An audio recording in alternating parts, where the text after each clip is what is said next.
Прийшли окупанти до нас в Україну, форма новенька, воєнні машини, та трохи поплавився їх інвентар. Байрактар, Байрактар. Російські танкісти сховались з кущі, щоб лаптем посьорбати довбані щі, та трохи у чах перегрівся навар. Байрактар, Байрактар.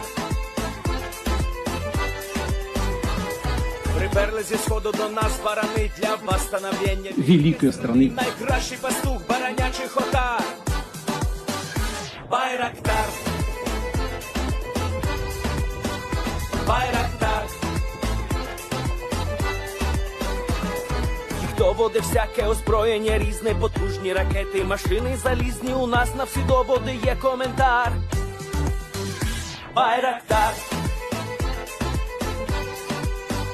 Байрактар. Вони захопити хотіли нас зразу, а ми зачаїли на орків образу з російських бандитів, робить примар. Байрактар, Байрактар. Російська поліція справи заводить, там вбивцю рашистів ніяк не знаходить, хто винен, що в нашому полі глухар. Байрактар, Байрактар. Веде пропаганду кремлівський урод, слова пропаганди ковтає народ, тепер нове слово знає цар. Байрактар. Байрактар. Байрактар. Байрактар. Байрактар.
Platforms such as UA Weapons and JomanyW on Twitter and the Enforcer channel allowed people around the world to follow the war in a depth and a way that had never happened before. Retired General David Petraeus.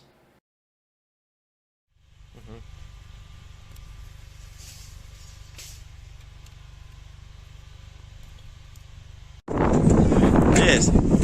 The Leaf Spring Army sends its regards.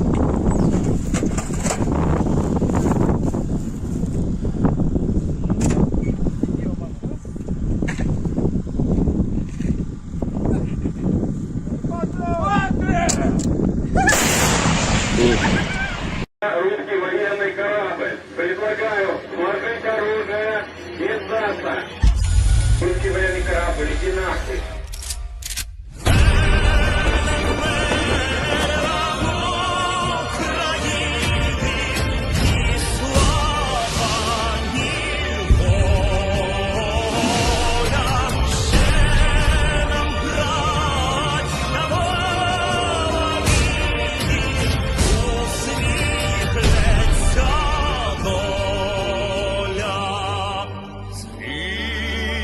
Наші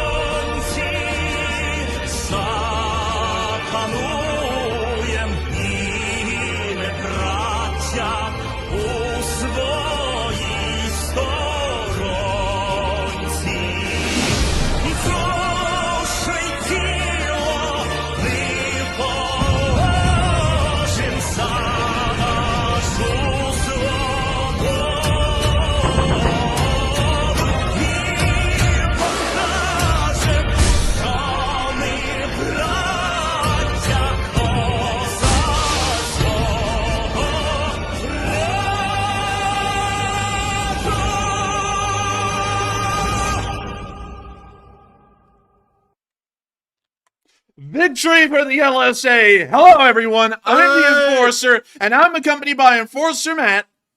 And good evening, folks. It's Enforcer Matt, and welcome back to day 722 of the news. And it's good to see you all once again. And Russia is attacking its own people, and also it's firing dead generals. Welcome back. And welcome back, everyone. We have a lot to cover tonight on this channel. The Russians are blowing themselves up. The Ukrainians may be conducting a partial withdrawal from Avdiivka. There is a lot going, there's just a load going on today, literally an endless amount. But not only that, there is a huge amount of things that have been going on behind the scenes that are truly incredible in every single regard today as well. Today has been an incredible day as far as I'm concerned. So, to start off with the first and biggest announcement, today is my birthday. February 15th of 2002, I was born. And today I have turned 22 years old. And thank you, Matthew. I haven't heard that a million times today, but nevertheless, I have turned 22 years old today. And I got to thank all of y'all for the birthday wishes that we've been seeing in the first 10 minutes. That has been absolutely incredible.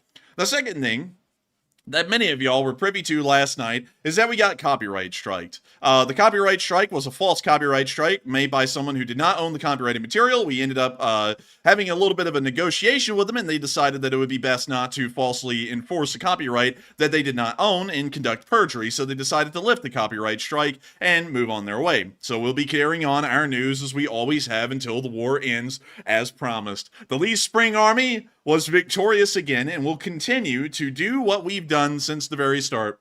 And not only that, I have the biggest announcement to make to all of y'all. The Lee Spring Army's golden age is finally over. We've finally surpassed 160,166 subscribers, which was the highest point that this channel made it to in subscriber numbers, which was way back last year on October 4th of 2023.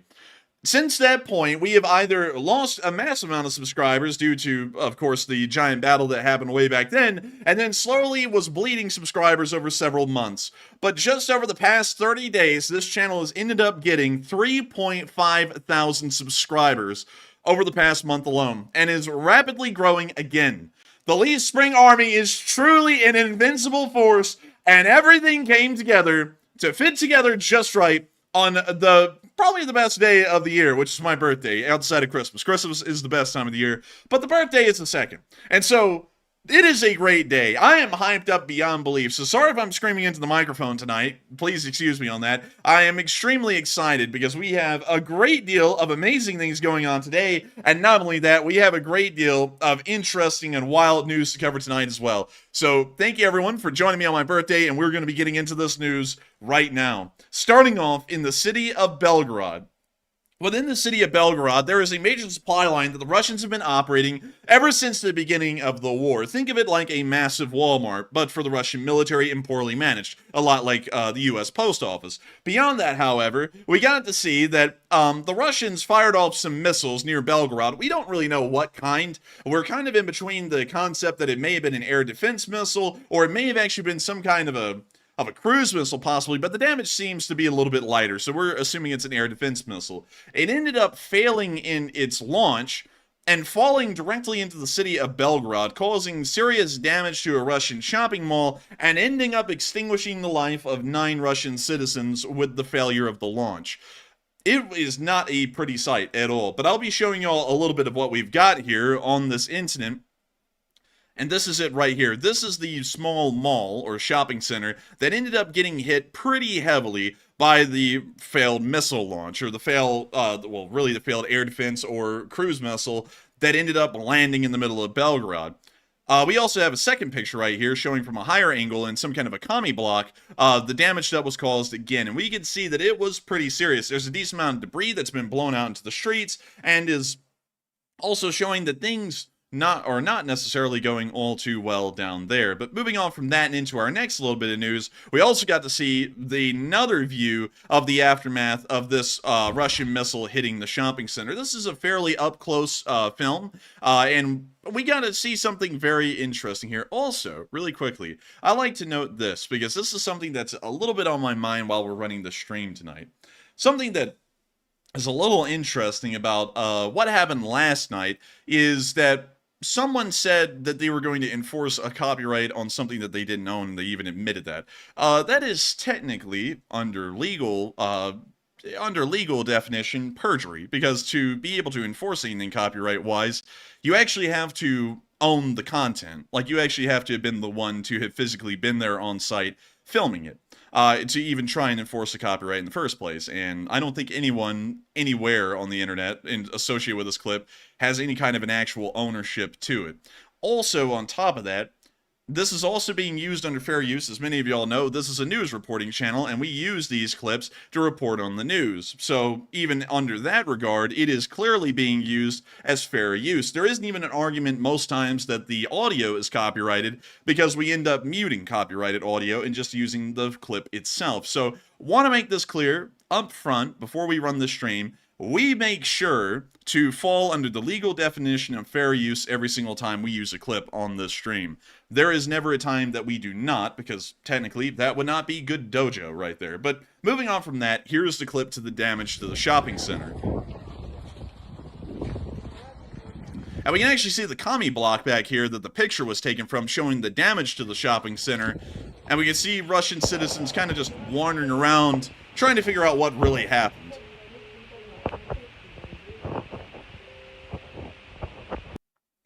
And that's the end of the... They busted some windows out, too. That's going to be expensive to repair. It's going to be pretty expensive, but nevertheless, we can see that the Russians are certainly showing their incompetence again. This is actually the first time that we've ever actually seen a real missile failure, not an airstrike, occurring in the wrong place, or a bomb dropping off of its pylon because it was fastened wrong. This is the first time that we've ever seen a missile like this fail and end up causing severe amounts of casualties inside of Russian territory. It's actually kind of interesting to witness and see, and it may be showing that as time goes by, the quality of Russian equipment in every single regard, including in these missile batteries, is continuing to deteriorate and degrade as time keeps on passing. But we also have some really interesting news as well from other parts of the world, specifically down here in Crimea, which has been occupied by the Russians since about 2014. Many of y'all know that the Black Sea Fleet's headquarters was hit quite severely way back in the day. And one second, I'm going to refresh this map so that way it doesn't tell me that an error has occurred. I can just show y'all what we're looking at. Now, let me move down here to Sevastopol, and right here at this building, this is the Black Sea Fleet's headquarters building, or Black Sea Fleet HQ. This is where the Admiral of the Black Sea Fleet operates the Navy out of, and pretty much gets to communicate with all the warships that the Russian Navy has underway or at sea at that time. We got to see that apparently Vladimir Putin was not necessarily all too happy with the Admiral's command of the fleet, especially after the crippling loss of that beautiful and illustrious ship that we just saw the other day, another Rapucha-class landing ship, being blown up and sunk off the coast of Crimea just the other day. Apparently, he's decided to fire Viktor Solikov, who is the Admiral of the Black Sea Fleet. The only issue is that this guy has been dead for nearly 5 months from what we know, and firing him is pretty much pointless because this guy has literally rotted in the ground by the point he's been fired at this moment. So you're telling me he was so bad that Putin brought him back just to fire him one last time and then put him back in the grave? And also, look at that funny, fishy-looking tea in that pot there up front of him. Do you see that? Dude, that looks like a mix of, like, tobacco spit and coffee. Like, it looks gross. That's what happened right there. He drank that tea and he went out. Dude, he croaked, literally. But nevertheless, according to Anton Gerashenko, he said that the Russian military correspondents, kind of like the war journalists in Russia, report that the head of the Russian Black Sea Fleet might have lost his position after the Ukrainian armed forces destroyed Caesar Kunikov large landing ship, or Rapucha-class landing ship. According to some Z channels, the duties of the commander of the Black Sea Fleet are currently performed by the Chief of Staff. So this is kind of where we already know that this guy truly is dead. Because, you see, all of his actions, really his position of commander of the Black Sea Fleet, are already mostly being performed, from what we know, even from Russian forces, by the Chief of Staff, meaning that this is more so being taken up on the level of where Gerasimov or Shoigu would be, rather than his actual position. So the firing of him is kind of symbolic because he's been dead. He's not even in the position, and we know this for certain because now they're admitting that all of his duties have already been taken over by the chief of staff, meaning that this guy was doing literally nothing because he's literally dead. So we know that this is kind of a symbolic thing. Probably what the Russians are doing with this is that they're trying to not admit that the guy has been dead for a very long time, and they're trying to find a way to, conveniently fire him and then have him replaced. It's kind of funny because they're saying that it's because of the loss of the Caesar Kunikov, but I didn't see them firing, this dead admiral of the fleet when another Rapucha-class landing ship was destroyed and sunk at its moorings at Feodosia right here. He was not fired. Yeah, really. They're acting like this one recent ship, which is like one of like 5, 6, or 7 that have been blown up in the last couple of months. Was the last straw. That did it. Yeah, let me go pull up the Black Sea Fleet roster. And let's see here. Black Sea Fleet.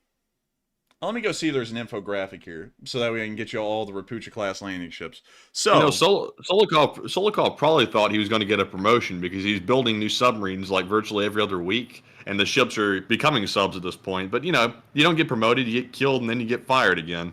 Yeah, exactly. I'm trying to find a good infographic here showing all of the ships in the Black Sea Fleet. Actually, I'm going to go to Wikipedia really quickly because I know that they'll have a pretty good list that's fairly accurate. So let me scroll down here and let me go get them. So where are our Rapucha-class landing ships? There's the surface division. There's the missile boats. That's not what we're looking for. We're not looking for these. We're not looking for those. We're looking for the Rapucha-class landing ships. And here we go. I found them. All right, so all of the Rapucha-class landing ships in the Russian Black Sea Fleet are all in the 197th Assault Ship Brigade, pretty much consisting one part of the fleet. So, first off, we know that the Orsk was apparently currently active, although, I'll be entirely honest with y'all, I'm pretty sure that this thing was damaged at some point, and we covered that during the war. This one, the Saratov, was destroyed at Berdyansk. Okay, that's the one that was destroyed at Berdyansk, was the Saratov. I remember that for a while, the Orsk and the Saratov were mixed up, and now I'm getting amnesia, and I'm thinking that the Orsk was the Saratov. But the Saratov was sunk. The Novocherkassk, as many of y'all know, was destroyed at Berdyansk on the 24th of March as well, and then destroyed in Feodosia completely after it was refloated in Berdyansk at the very beginning of the war. The Yamal, we have not really heard a lot about, but the Caesar Kunikov was, of course, destroyed just the other day, and then the Azov is somewhere out there, although we have seen that vessel get damaged at some point in the war. So from what y'all can see, most, if not all, of the Rapucha-class landing ships at this point have been either damaged or destroyed. 2 out of the 4 have been completely destroyed, one of them is damaged, and then the Yamal, we have never even seen it. I don't think throughout the entire course of the war we have ever actually seen the Yamal, but nevertheless, we're starting to get a really good picture that the Russian Navy is doing horrendously so far during the war. And so the removal of this guy for losing another Rapucha-class landing ship seems a little odd. Why wouldn't you have removed him when the Moskva was sunk or when one of the Project 22-160s was destroyed or, in any other instance where any other ship of the Black Sea Fleet was destroyed and lost that was so much more important and valuable to the Russians than a Rapucha class? Why in the world would it be now that he finally gets fired where they go, you know what, another worthless ship was lost, that's it, he's gone? That makes absolutely no sense. But still, at the same time, many people have been absolutely bumfuzzled today by the dismissal of this admiral, Viktor Solikov. A lot of people don't even believe it because, he's been dead. But Matthew, what are you thinking about this? Because this is just a weird roller coaster of crap that the Russians are pulling off. So yeah, it certainly is weird. And the question we posed to the audience says, Putin has dismissed the commander of the Black Sea Fleet for allegedly poor performance. And what are your thoughts? 63%, the vast majority of people said, I thought the commander was dead. And I would have to agree with that. I thought he was dead too. Apparently he came back for just a brief minute to get smacked back down again. But then a smaller portion of people said, good, that'll stabilize the Navy. And even a smaller percentage said, it is what it is, who cares? And on this one, I gotta say, I really doubt it's going to destabilize the Navy any more than it already is, because I have a feeling that this chief of staff, which is currently running the Black Sea Fleet in the Admiral's absence, I think he's been running it for at least a couple of months. Ever since the Admiral was killed in that attack on the Black Sea Fleet headquarters, I think he's been pretty much in charge. I think this commander right here is actually dead, or he's been disappeared, one or the other, because we haven't seen him out ever since he was propped up on that Zoom call, and he appeared to be unconscious. So if he's not dead already, Putin may, be looking for him soon to give him some of that red tea that you see sitting right in front of him. But Enforcer, what say you? Man, he's going to be giving him some of that polonium juice, you know what I mean? Oh, he's yeah. He's going to be giving him that juicy stuff. But nevertheless, this guy has been dead for a while. I mean, I don't think there's really a question about that, especially considering that we still haven't seen this guy alive in person yet. Even for months now, it seems like this guy is clearly dead. I think it's hilarious, though, that the Russians find that for propaganda reasons, they can't announce that he was killed. They're going to conveniently fire him now and have him replaced. Although everyone knows the guy is literally dead and he's rotting in the ground, they're still going to go through all of this effort to try and keep up this propaganda facade. It really is a joke when you think about it, what the Russians really have done, like, with this whole story. It makes no sense. And also, to give y'all a little bit of background, not to go through a massive rabbit hole, but to give y'all a little one, this is something that actually happened a long time ago in history. So way back at the turn of the last millennia, there was a pope that was in charge of the Catholic Church that ended up dying. And I'm going to have to give y'all kind of like the overview of this story because, sadly, I don't know the exact details. It's been a long time since I heard the exact details, but this pope died and a new pope came into power that absolutely hated the old pope. So the new pope hired a special prosecutor to go and exhume the dead pope, who had been dead at this point, I think for like 3 years, to put his corpse up in a chair in a court in the Papal States, and then to have this guy prosecuted for what the new pope said were crimes that were committed under the previous papacy. And you wouldn't believe it, Matthew, the prosecutor actually went, dug up this guy's body, brought him to a court, and then tried him, then asked for cross-examination, and I'm sure you know how that went with a dead guy. He's pretty stiff at that point. And then they went, you know what? You're charged guilty with your crimes. We're going to sentence you to burial. And then they went and buried the guy again. It was so stupid. This is what the Russians have gotten to at this point, is that kind of level of stupidity.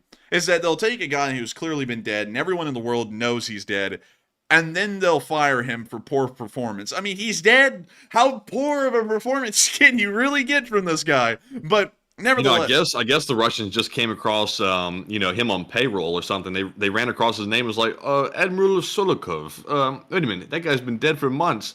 And they're like, hey, Putin, can you stage something real quick where it looks like we're dismissing him? Oh yes, blyat. He's dismissed. Bye-bye. And it's like, well, where's he been for months? If he's been there, how come he hadn't made a public appearance?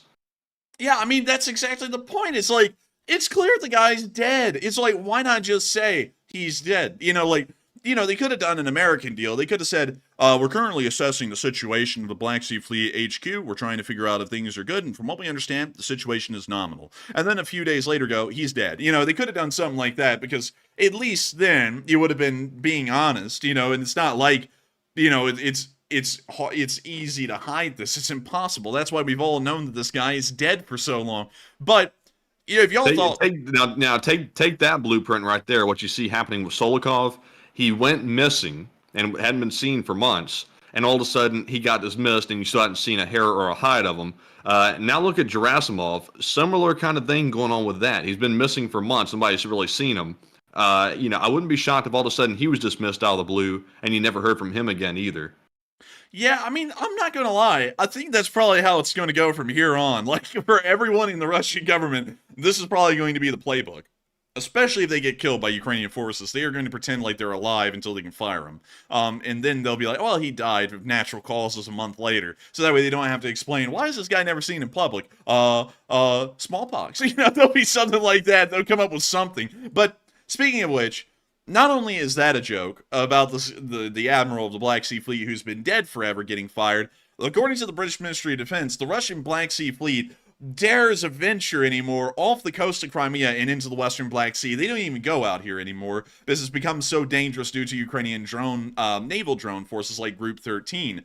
On the 14th of February 2024, Ukrainian forces conducted a successful uncrewed surface vessel attack on the Russian Rapucha-class landing craft Caesar Kunikov. That's another way to spell Caesar Kunikov. But anyways, which almost certainly resulted in the sinking of the vessel. it almost didn't just certainly result in the sinking of the vessel. There was actually footage from shore when sunlight hours came around, which sadly I didn't put on stream tonight, showing the vessel gaining a severe list and going under. And from what we've heard, none of the crew survived the sinking, but that's just a kind of like hearsay at the moment. We don't really have enough proof to back up that claim, but at the moment we're going to assume that the hearsay is possibly true and say that all hands were possibly lost on ship. But the vessel is heavily relied on to provide logistical support to the Black Sea Fleet and the Russian war in Ukraine, much like we saw back at the beginning of the war at Berdyansk when both vessels that were there ended up getting destroyed and sank at their moorings. The loss of the vessel will almost certainly further constrain the limited Russian resources available in the Black Sea and leave the Black Sea Fleet logistical chain vulnerable to additional attacks. It also further reduces the redundancy available to support logistical movements between mainland Russia to the Crimean Peninsula when the Kerch Bridge is closed, which that's foreshadowing. Ukraine's ingenuity has highly likely deterred Russia from operating freely in the western Black Sea and enabled Ukraine to seize the maritime momentum from Russia. So overall, we can see that what the British Ministry of Defense is saying in short is that the loss of another Rapucha-class landing ship is most likely going to leave the Russian Black Sea Fleet without any food, without any water, without any supplies for the forces in western Kherson, and probably going to leave them screwed in short. Something to celebrate about. What a birthday. But anyways, moving on from that, and all the way up to the border area near Belgrade, just to quickly hop you all back into one of our last bits of Russian news for the night before we start moving on to Ukraine itself, we got to see that a Russian radar system fairly close to the border in the Belgrade Oblast ended up being targeted and destroyed by the GRU, which is one of the Ukrainian internal service agencies. We can see right here that this... Wait a minute. We finally got our CIA check. Do you see that in the live chat? It's Oh! the CIA funding division. The payroll's here. Yes! That's it. What a birthday. We finally got through. paid. Dude, I'm happy. George Soros put in a good word for us. We are finally getting paid, man. I can't believe it. Dude, this is a birthday, man. This is a birthday. I gotta thank all the folks who watched the channel in that out. Thank you for that, for putting in a nice word to the CIA to finally get us paid. We finally got paid, and I think that is something worth celebrating, Matthew. That is, above everything, worth the celebration. So, really quickly... That is worth the celebration. I'm telling you what. And also, you went through a brief moment of lag. You scared the hell out of me for a minute, but we're back. We're back, man. Nothing is stopping this train tonight, baby. And also, by the way... just to really quickly explain this, if the stream abruptly does go off air tonight, we are probably getting a false copyright strike claim again. So just putting that out there. I don't know if it's going to happen, but if it does, we're going to deal with that again, and we're going to fix it, but that will be the reason why. So moving on from that, also really quickly, I'd like to note this. Notice that this is from the GRU itself, a government institution in Ukraine. And I'd just like to quickly explain this for just a brief moment while apparently our stream is lagging again. Let me go check OBS really quickly and see if we're flying smoothly. According to OBS, we should be flying smoothly. So hopefully we are. Put an LSA in the chat if we are flying smoothly. But really quickly, to mention this, this is on a Reddit page. This is filmed by the GRU. You can see that right up there at the top, in the top left, a watermark for the GRU. This is a Ukrainian government organization and a part of the Ukrainian Internal Service. This, according to Ukrainian law, international law, and American law, is a public work and is not subjected to any copyright at all. No one can actually claim that this thing is copyrighted because it's owned by a government institution and the video was published by them. Government institutions, usually as a standard throughout the world, do not possess any kind of actual claim to copyright over materials they produce. Very rarely do they ever get the ability to claim that, even in America or even in other foreign countries around the world, including Ukraine. So it'd be kind of tough to enforce a copyright on a clip like this. But here's the clip. We can see the GRU checking out their drone, and uh-oh, Matthew. Aw, man, just like some people don't get enough crack fixed, this one doesn't have a GPS fix. Aw, man. Oh, man. Gotta get there, fix a GPS crunch on a Garmin real quick, and that'll fix them up. Aw, man. And... not as good as rock, but, you know, it works. Oh, hello there. Would you like a rock? Oh, man, I get a crack out of it. I really do. And with that, that's the end of the clip right there. But of course, it is beautiful to see that the Ukrainian GRU was able to make sure to get themselves some more Russian radars near the area. It's time for us to move on into the broader aspects of Ukraine. Many of y'all may know that there was a missile and drone attack last night that occurred on the airspace of Ukraine. One of those missiles was actually provided by North Korea, and Ukrainian air defense was able to successfully damage the missile where it was downed on the outskirts of Bucha and ended up leveling, from what I believe the Ukrainians said, some 1,000 or so trees in the area. We also got to see the missile crater itself caused by this North Korean missile that was provided. And it's huge. This is the clip. Damn. And wait a minute, what left that again? A North Korean missile. Damn, a North Korean one did that? Like, where'd they get that from? Man, the North Koreans packed in all of that juche into this one missile and had it slammed down here. They probably put Kim Jong-un in this thing, man, to have that kind of an impact. But nevertheless, That would create an earthquake, actually. That wouldn't create the crater. man, they call a bomb with Kim Jong-un inside of it the Quaker. because he'd be coming in and he'd be rocking, you know He what I makes mean? that ground shake. He has a rumbling. Man, whoa, watch out, Kim Jong-un's throwing it back. There's the Richter scale's about to go off. Oh, man, but anyways, luckily no one was killed or even injured in that missile explosion right there, because it was actually about a mile or two away from the urban area of Bucha at all. So luckily nobody got injured or wounded in that attack, and we're very happy to report that. But still, it's very concerning to see that that kind of damage could be caused by that missile if it was to hit in a populated area. But moving on from that and down into our location unknowns, we have some very interesting clips to show y'all today. These are actually fairly interesting. Starting off with our first one, we got to see some Russians taking a picture of a destroyed mortar. Funnily enough, the Russians are taking a picture in front of one of their own destroyed Tulpan mortar systems. The 2S4 Tulpan is a 240mm heavy mortar, a mobile heavy mortar that we've seen many times throughout the war. And these guys are taking their AKs. Actually, that's a crank right there, which is really cool. And it looks like that one is too. So these guys might be crew members of some kind of an armored fighting vehicle or something like that. But they're standing in front of the remains of one of their own destroyed vehicles and posing like it's cool.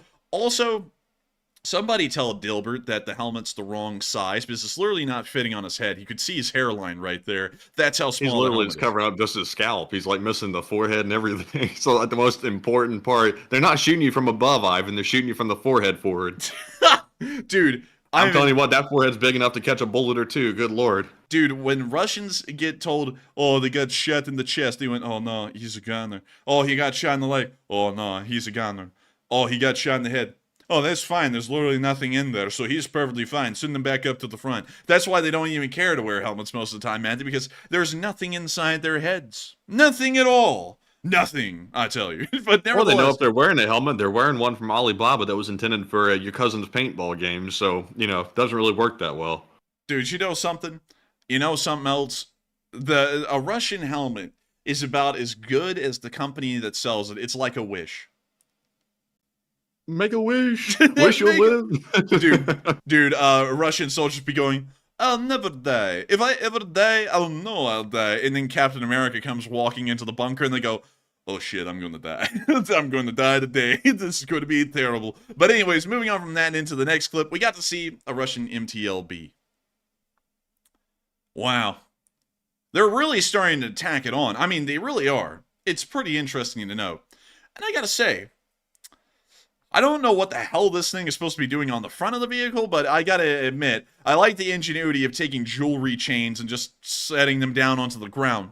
Kind of interesting. It's like they modified this into the farming equipment or something. It's like it's turning into like a tiller or like a plow or something. Dude, Khrushchev would kill for one of these things. He'd be like, oh my god, it can plant so much freaking corn. And you'd be like, wow. Dude, like, what? This is just stupid. And also, I like how they cage in the crew members to certain death with the coke cage, because nowadays they don't just cover the top of the vehicle. It's full 360 protection pretty much. So once this thing gets hit and it catches on fire, the crew climbs out of their cupolas and then just slams themselves into the chicken wire, gets stuck inside the freaking cage they built on top of it. The MMA just called. They want the fighting cage back. But moving on from that and into our next clip, we also got to see a brand new Ukrainian pet. one of those wholesome contents, you know, super chungus. Aw, look at it. Very cute. Look at it. It's like one of those automated shopping cart things you see running around like big cities in New York and stuff. Well, if it's in New York City, man, the supplies are never making it to the Ukrainians, but going to get robbed off of it. But anyways, we see them walking on down. And that's the end of that clip, but still, pretty cool to see that they have some assistance, some drone-provided assistance to carry their stuff around. Moving on from that, we also got to see a Ukrainian AMX-10 in training. These were provided by the French very graciously, and I gotta say, they certainly are quite the looker. I love the AMX-10 RCs. These things have a 105mm smoothbore gun, which is very powerful and very potent for what's pretty much a light tank. It also is wheeled, which is also a really neat feature, giving it some very fast speeds on road, and even off-road, this thing can get up to a good speed.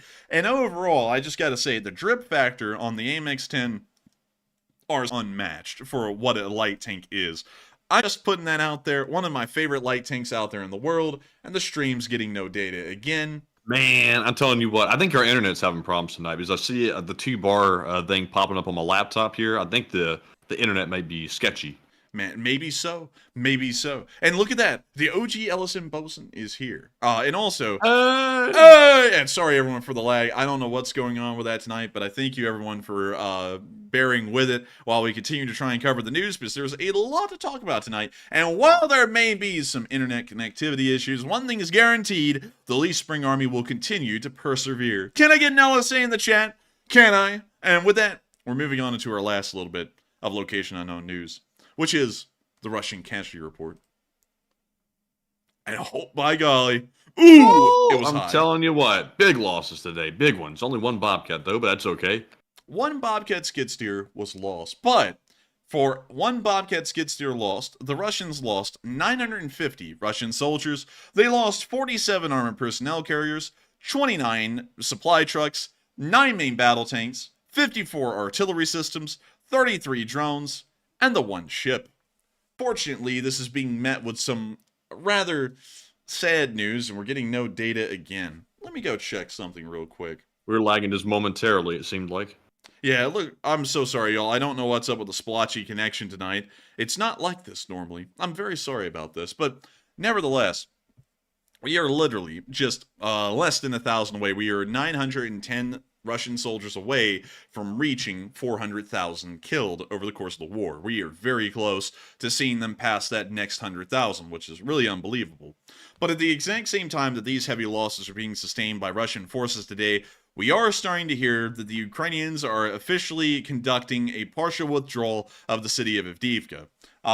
It seems as though even with the introduction of the 3rd Brigade into the area, it may not be possible to salvage the situation, because it looks like the Russians have actually been able to conduct what can be considered in Russian military terms a breakthrough, and they are starting to threaten not only the major highway of life, they're also threatening the second highway that goes from Severne and into Avdiivka. We're actually going to be getting to that here in a well, actually we're going to be getting to that right now, as a matter of fact, because speaking of this very instance, we are hearing a lot of different statements made by people. Some people are saying things that honestly sound to me pretty weird, like the Ukrainians should hold the city and fight until the last man, which sounds a lot like a Stalin-esque or a Hitler-esque kind of a vibe there, of just throwing away multiple brigades into hellfire. And we're hearing other people saying that they should start conducting a complete withdrawal of the city right now to conserve their manpower and forces that may possibly get encircled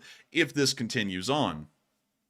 Many people have had different things to say, and it certainly is one of the more strenuous situations at the moment. And when I go into a bit of an explanation today, y'all will see why, and it actually is starting to change my mind on something that I was very vehement about a little while earlier. But many people have been saying what they think about the Ukrainians conducting a partial withdrawal of Avdiivka, Matthew, and I know that you also have some interesting opinions on this as well. So yes, we asked the audience what they think about the withdrawal, the partial withdrawal for now, and the question is, do you think this is a good strategic move on Ukraine's part? The vast majority of people, 60%, said it is a good move. 31% said it's unfortunate, but reality. And only a very, very minute percentage said that they should remain and fight to the end.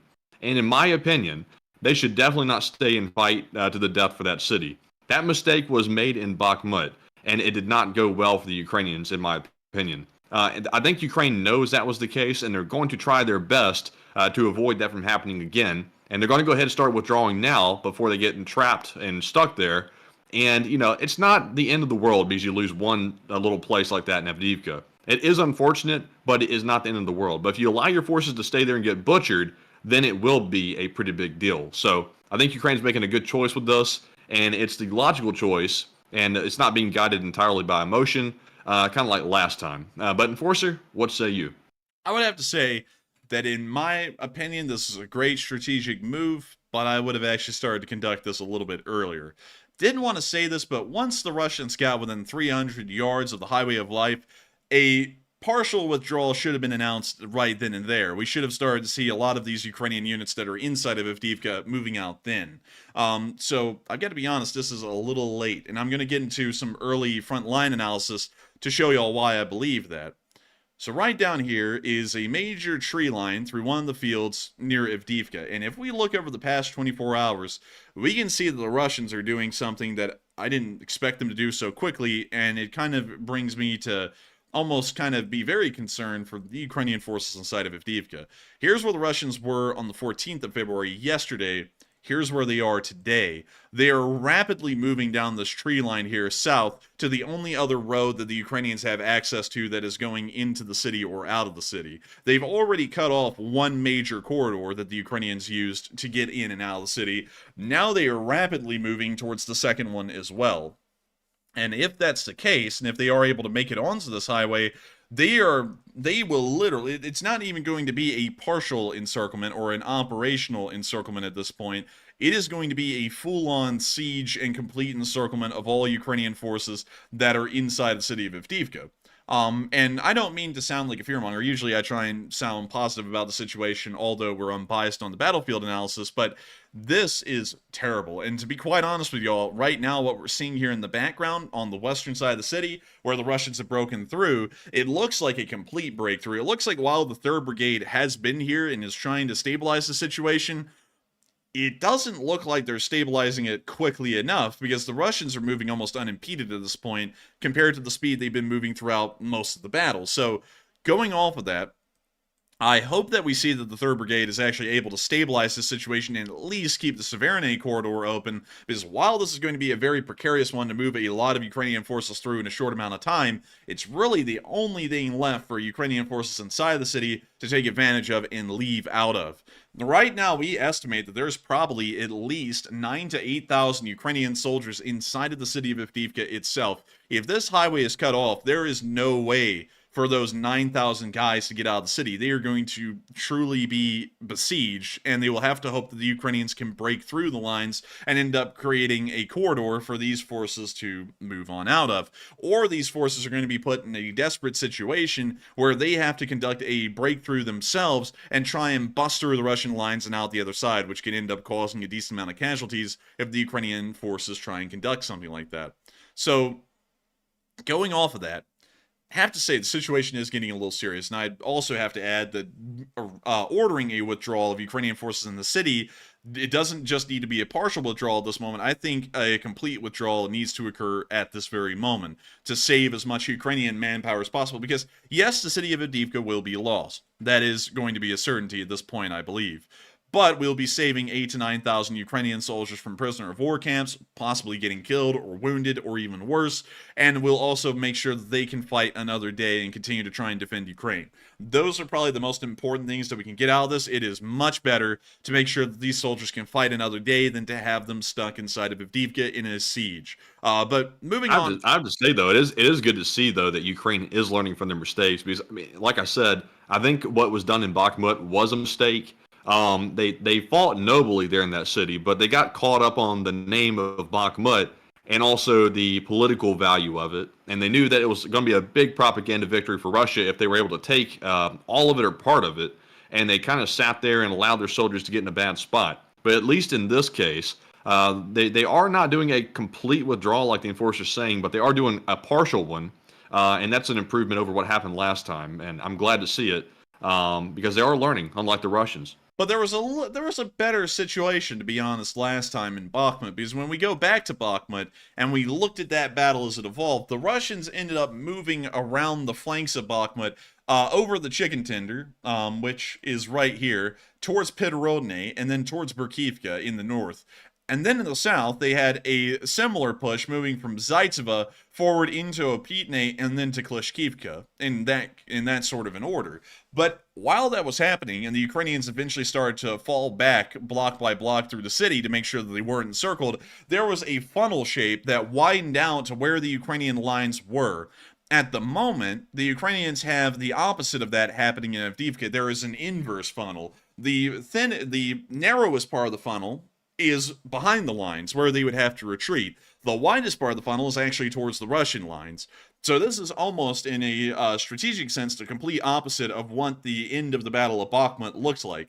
And the collapse of this flank here is really like the blame, and I don't think there should be blame attributed to this, but if you wanted to say the blame went to someone, it actually goes to the collapse of the 110th Brigade, because from what we understand, the 110th Brigade was put onto the lines until they were completely exhausted, efficiency-wise or operationally. And that's when the Russians started to blast through this area and just start making massive gains in ground. That's why the 110th Brigade has been moved off the line and been replaced by the 3rd Brigade, which is now coming in and pretty much trying to do damage control and stop the breakthrough that happened because of the complete operational exhaustion of the 110th. Going off of this, from what I'm understanding, I think there may have actually been a pretty good reason now as to why Zaluzhny was dismissed, because this was one of the exact things that Zelensky said Zaluzhny was being dismissed for, is because there was not proper troop rotations or unit rotations happening anywhere across the front lines. And to be quite honest with y'all, that is true. I mean, the 3rd Brigade had been dedicated to the front lines in Bakhmut all the way from when that battle started nearly a year and a half ago, all the way up until just a few days ago when they were moved to Avdiivka. So going off of that, I think there may have actually been a good reason why Zaluzhny was replaced, because Zaluzhny was putting units on the line, like the 110th, beyond the point that they should have been there, and now we're starting to see what the aftermath of that is once the unit pretty much collapsed inwards on itself due to exhaustion, and the Russians just overran their position. So, going off of that, I think we actually are starting to see in hindsight, Zelensky's decision may have actually been a good one, and hopefully Alexander Syrskiy's command will make sure that there are proper and efficient troop rotations and unit rotations being made out there on the front lines. But while this has been going on today, there still is a lot of activity happening around the Battle of Avdiivka, especially considering how severe the situation has now become. Starting off with our first clip near Stepove, we got to see the 47th Brigade conducting some action up here in the north. And here's the clip.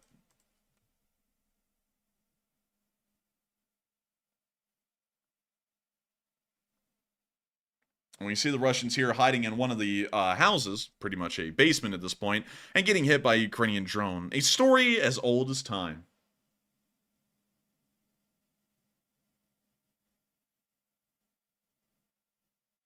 And we now see, oh my lord, that house literally just caved in. Dang. Damn, son, where'd you find this?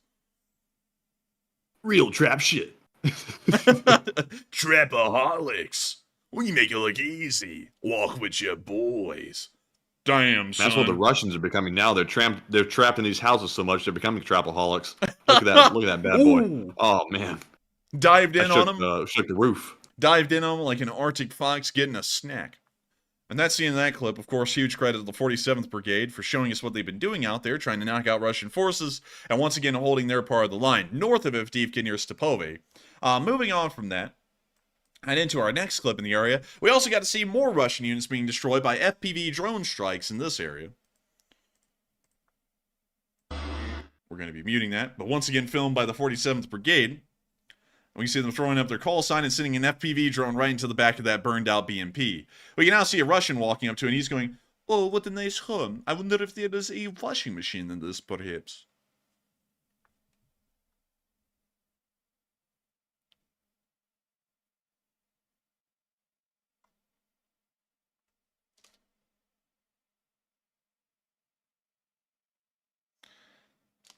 We can now see them looking into the backers, this BMP, as the Russians wander around, trying to figure out what to do.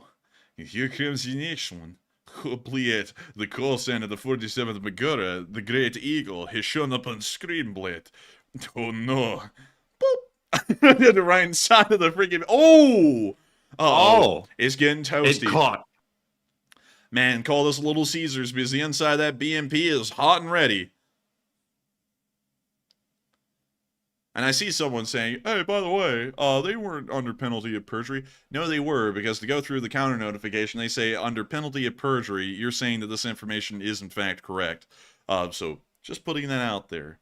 You have to check off that box to conduct what happened last night. But we see another FPV drone going in there and apparently flushing more Russians out.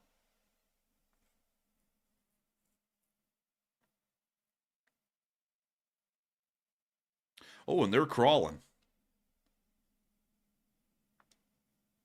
Oh my. When you see more Russians coming out, they're going, hey, let's climb into the death trap. You know, like, plenty of people have already been lost here at this BMP. Let's get in it again, Blade. Ooh. Dude, the 47th is brutal with these drones.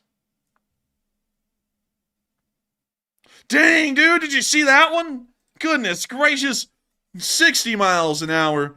Flying in hot. Check this out, man. You look at this. Oh my goodness. Damn. They turned that into the steel oven. Oh, look at them. Oh my. Job rolled and finished. Well done. Waiter, more Russians. And he's doing something to the other fellow, but we'll ignore that. He's doing a little shimmy. Here in the wilds of Ukraine, the Russians begin mating to produce more soldiers. And the 47's putting up their call sign. Y'all know what that means. It's telegram time, baby. With that, that's the end of the clip. Showing us some very interesting activities and habits of the Russian army. Moving on from that, and a little bit further down, we also got to see some pictures today of the Avdiivka coke plant and what this is looking like out there. It's looking pretty freaking spicy. We can actually see a shelling occurring on the coke plant. We can see a pretty large amount of black smoke billowing from one of the upper sides, maybe where the fuel was stored for the plant. We can see the Avdiivka coke plant up close. It's actually a massive facility. It's about half the size of the city itself. And then we can see a view looking a little bit further south, it seems, towards Avdiivka. And then finally, one last picture kind of showing where the highway of life sort of would be. But with that, that's the end of those pictures, and once again showing us a little bit of what this area is currently looking like. Moving on from that and into Avdiivka, we did get to hear from Next to TV, amongst many other sources, that an official withdrawal, a partial withdrawal of the city is now underway. We have not heard an announcement of a complete withdrawal of Ukrainian forces from the city. To be quite honest with y'all, hopefully that will be coming soon, because I would hate to find that thousands of Ukrainian soldiers ended up being encircled in the city. Moving on from that and into our next clip, we also got to see some Russian tanks fleeing the battlefield down on the southern side of the city of Avdiivka.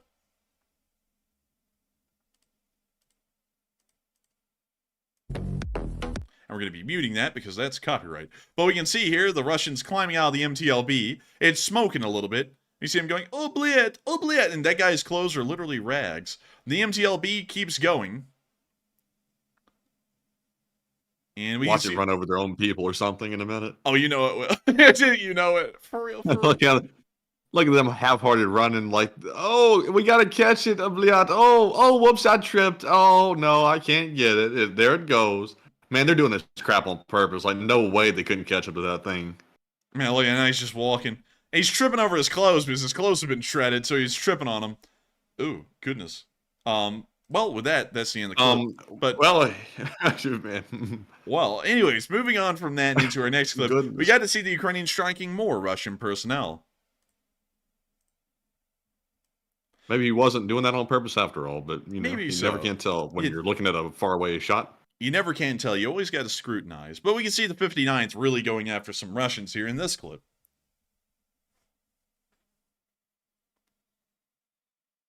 Fire is a real unfortunate enemy of the Russians. I gotta say, like, real unfortunate.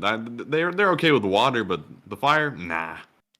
Man, I think everything's the big enemy of the Russians. The sea is the enemy. The sky is the enemy. The ground's the enemy. Fire is the enemy. Ice is the enemy.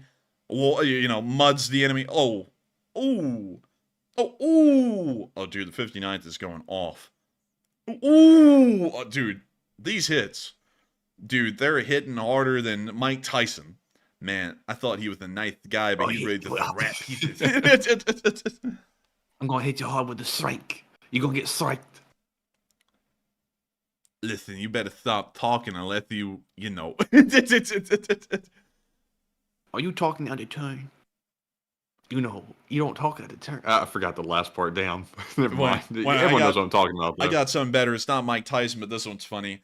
Aw, man, my videos are getting no views. Boo hoo hoo. Man, give that pigeon some Fiji water.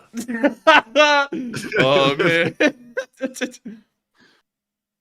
Oh, and the Russians are just getting absolutely stoked. I mean, not like excited or anything. They're literally getting stoked in the flames of their burning vehicles as the 59th just continues to wipe out everything they see. Man, these strike guys are on point. The Oh, Shrike? this is F-16 right here. You see that? What, F-16? Oh, it is! Dude, we got an F-16 up in the building. And also, Strike is the name of the drone unit at the bottom of the screen on most of these videos. It says Strike. Man, but it's the 59th. It's the 59th Legion. Go back. You'll see, most of them say Shrike on it. I've seen that in a ton of videos. Shrike? Shrike. Let's take a look. Shrike. Let's see here. Oh, there we go. Shrike. Dude, isn't that like the snipe from Up? Isn't that the same? Nah, I don't think so. I don't know, man. Hey, man, I'm just saying, man. I don't know. But anyways, moving on. Snipe, actually. Oh yeah. Have you ever heard of a snipe? Dude, the Russians, whenever they go near the front lines, have you ever heard of a snipe? What's that? You're about to find out. But anyways, moving on from that, we got to see a Russian BMP destroyed down here near, let me make sure I'm getting this correct, Marinka. Here's the clip. Oh, we're muting that. But here it comes, hot and heavy, with the Vidar up there in the top right. Squaw! Squaw! But anyways, here comes the drone. Ooh. Oh! Oh my gosh, man. It disassembled. Rapid disassembly. Oh, great heavens. Dang. And also, people were saying a shrike is a bird that impales its food on thorns. A shrike is a raptor. Dang. A shrike is a predatory bird. A shrike is a badass. Everybody's got all kinds of different mixed definitions for a shrike. I've never heard of it, though. I have to look that up. My goodness. I have a feeling we actually can show this on stream because it's like a natural thing, you know? So don't really think we're going to be... Damn. Have you Googled it? Yeah, I'm seeing it too. Yeah, damn, man. Dude, it looks like a normal bird. This thing is hardcore, man. Like, it's this thing right here being held in this hand, it's like, have you ever killed a man? It's like, oh my Yeah, god. really, these things are vicious as hell. Dude, look at it though. It looks cute. It looks really cute. That thing's a little fighter. I wonder if it attacks people, quite like they're attacking the birds. Dude, this thing pulls out a shiv. This thing means business, man. Let me go pull up some more on the Shrike. Let's find out more about this thing. Shrike, let's see. In some, shrikes are known as butcher birds because of the habit, particularly of males, of impaling prey onto plant spines within their territories. These lardasses have multiple functions, attracting females and serving as food stores. Their common English name, shrike, is from Old English, alluding to the shrike's shriek-like call. Interesting. I think it's competing with the honey badger, I think, at this point for just sheer, toughness. Man, this thing right here goes, all right, Governor, I killed a bastard. It's like, goodness gracious, man, get the thing away from me. And look, it's got a bandit mask, too. Look at that. Oh, it sure does. Yeah, man, this thing's going up and fighting the freaking marmot for money. The marmot's like, oh, hello there. Would you like some rock? And this thing's like, give me a freaking rock. A freaking die. One or the other. Give me a rock or you're getting impaled on the stick. All right. Who said something? It comes in with a freaking rat stuck to a thorn. You'll get it too, Governor. You'll get it. But anyways, moving on from that and making fun of weird British animals, because I don't know what it is with Britain, but they have like the cutest looking animals on Earth. But then they're like underhandedly vicious, like the shrike, because apparently shrike is from Northern Europe and particularly apparently Britain, because that's where the common name in English comes from. But moving on from that, we're now going to be getting on to our next clip, where we got to see a Ukrainian Mi-8 conducting a strike near Marinka. We're going to be muting that, but here's the clip. I like how they have those school bus fans in these helicopters here. It's from the good old Soviet days, I guess. Look, an old Soviet fan. Oh, dude, they got the massive rockets on here. I forgot what they're called. I think they're like S-24s or something, but they're huge.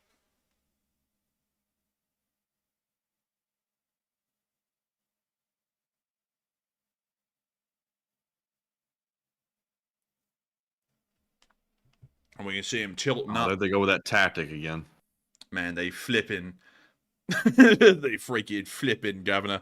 And those rockets are I just don't huge. know about that tactic. I'm telling you, every time I see that, I can't help but cringe. Like, I've tried to let it go, but I'm like, they really don't know where those rockets are going. It's just in the general direction of where they hope it's going to go.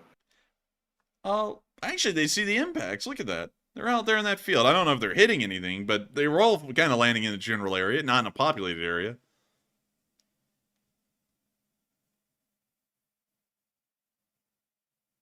And also, Miss Disa, I think the Mi-8 is probably one of the most low-tech helicopters out there. It's practically the Soviet utility helicopter, kind of like a UH-1 Iroquois or a Huey would be considered in the U.S. military as a utility helicopter. And this is kind of the same thing, or a Black Hawk, although the Mi-8, I would say, is more equivalent to a Huey than a Black Hawk for, the obvious reason. It's Soviet. It's gotta suck, but nevertheless, still nice to see them doing their thing. Moving on from that, and down into the area of Huilapul, we also got to see a Russian BMP destroyed here in the southern front. And here it comes.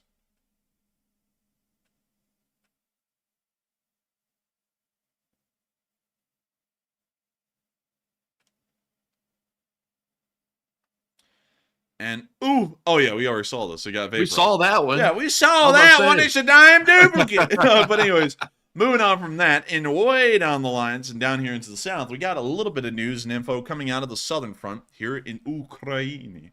Starting off in Krynki, we got to see the 36th Brigade conducting a little bit of a nighttime barrage with the Baba Yaga. So check it out.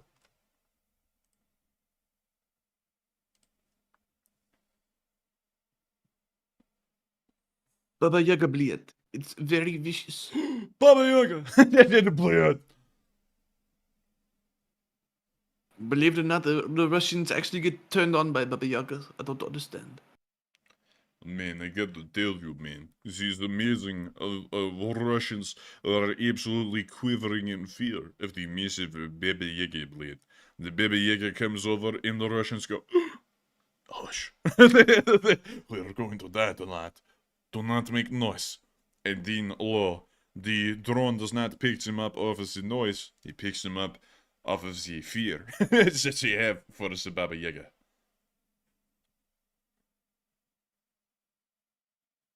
Here it goes. Man. There goes the bam. And in a second, it's going to freaking blow. Look at this man smoking a ciggy while he operates his Yaga. Oh my god! Damn. Those Russians are always getting smashed by old Baba Yaga. Aw, man, you know who else is getting smashed? But oh, man. 88 Mike, I'm telling you what, man, that gear shifting, aw, man.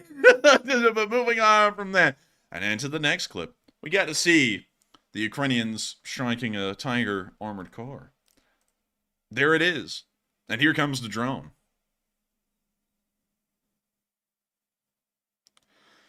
And Walter, I don't really know where Madyar's birds are at. That's actually a good question. We haven't seen them in a while, maybe about 2 weeks or so. They've gone completely quiet. And there went the Tiger getting hit by the drone right there. And that's it for that little Tiger armored car.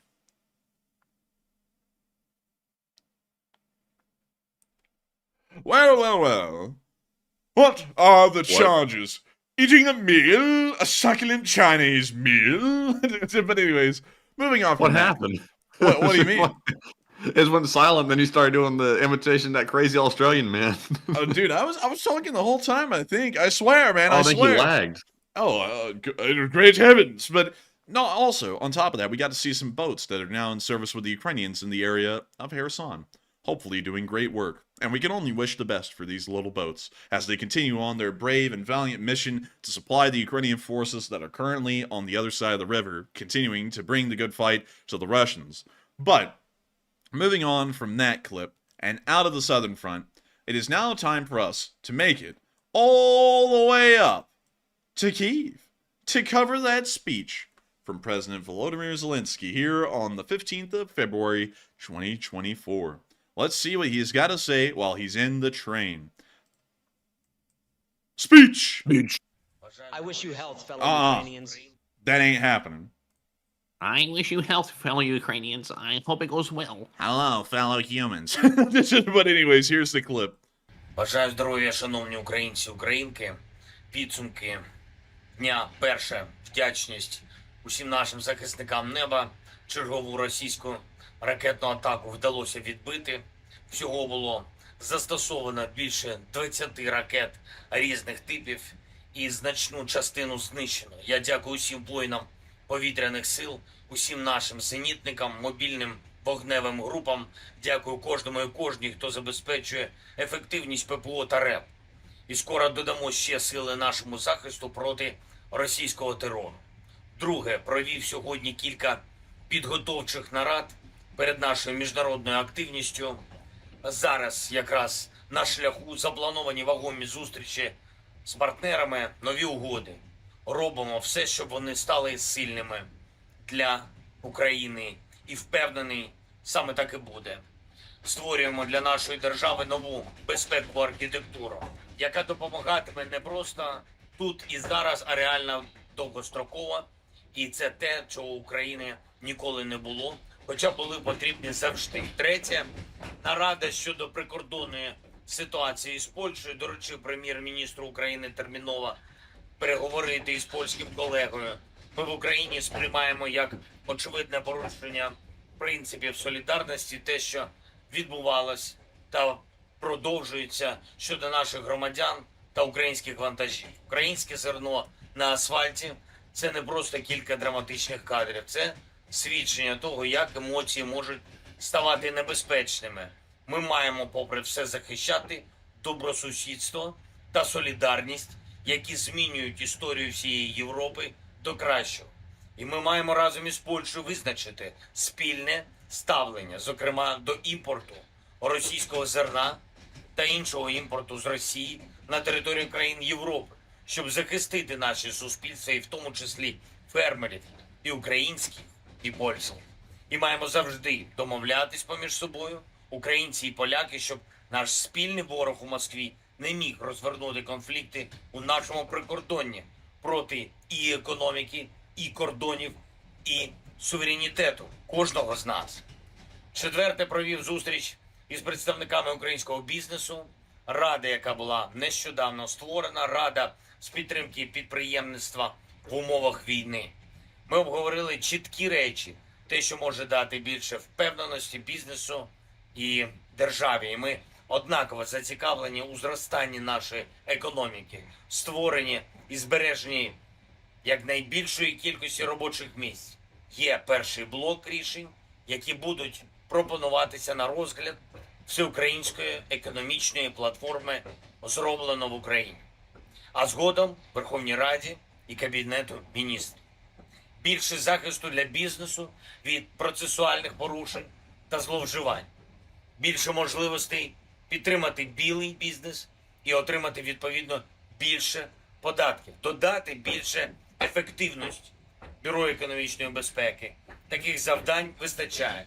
І всі державні інституції у підсумку мають бути переналаштовані максимально на допомогу економічному зростанню. Часові рамки для рішень теж вже окреслені. Ще одне за сьогодні – доповідь головкома Олександра Сирського та міністра оборони Рустема Умєрова. Ситуація на фронті. Авдіївка, Схід загалом. Робимо максимум, аби у наших воїнів і управлінської, і технологічної змоги було достатньо, щоб зберегти якнайбільше українських життів. Підписав сьогодні кілька указів про нові зміни в силах оборони України. Більше бойового досвіду цієї війни, більше сучасних підходів. Дякую усім, хто б'ється та працює заради нашої держави і людей. Дякую усім, хто допомагає нам. Слава Україні! And Herom Slava. And with that, that is the end of the speech from President Volodymyr Zelensky, and that moves us into the second segment of the stream tonight, where we get to have a lot of fun. We get to talk about something that we covered yesterday, but is still being brought up heavily in most news circles. So we're going to ask y'all about it again and talk to y'all about what this may mean and what a lot of people are thinking about it. And then we're going to move into addressing all of the super chats that have come in tonight, which has truly been an unbelievable amount and truly incredible and amazing to see so many people support the channel and also wish me a happy birthday, because that's what most of the super chats were about. But also, we're going to be addressing last night's as well, since we were never able to address those due to reasons, which many of you all know about. Then we'll be moving on to live chats. Hopefully we'll be able to have time to answer more than the minimum, but nevertheless, we're going to be getting on into all that right now. So Matthew, take it away. All right, so moving into our last segment of questions and polls, we have one poll left to address. The question on it says, the U.S. has clarified that the Russian nuclear satellite is actually in development and not actually deployed yet. And what are your thoughts? The vast majority of people still believe it's a very serious threat nonetheless. 21% said we need to address it, but not very urgently. And 14% said not serious and it likely won't happen. And in my opinion, I think it will eventually happen. It may take it a couple more years, perhaps. So we really don't know the timeline on the actual development itself. But it sounds to me like U.S. intelligence knows this thing is getting close to completion, and that's why they're suddenly freaking out. But it is good to know it's actually not in space at the moment, because I was getting very concerned for our own national security that maybe we are caught off guard and we don't have a countermeasure to repel against it. So at least the Russians are still trying to work out the kinks, I guess, before they actually send it up. So, you know, I'm not sure what the U.S. is going to do in, you know, a very short amount of time to actually get ready for that, but hopefully people are on it and thinking about it. But Enforcer, what say you? I'd say I'd agree. It's still a very serious threat. Good to hear it's not in space, according to the U.S. government. But I think this is something that we still need to be keeping an eye on and trying to figure out a solution to quick before this becomes an issue. If the Space Force ever has to be used, it's going to be too late, because that system is now going to be in orbit, and now we have a massive threat looming over our heads that if it does explode, it will knock out pretty much most satellite systems and communications conducted around the world, especially for the United States and all of our allies as well. So going off of that, it's still a very serious threat. But with that, I hope we were able to address that well, and we are on into the questions.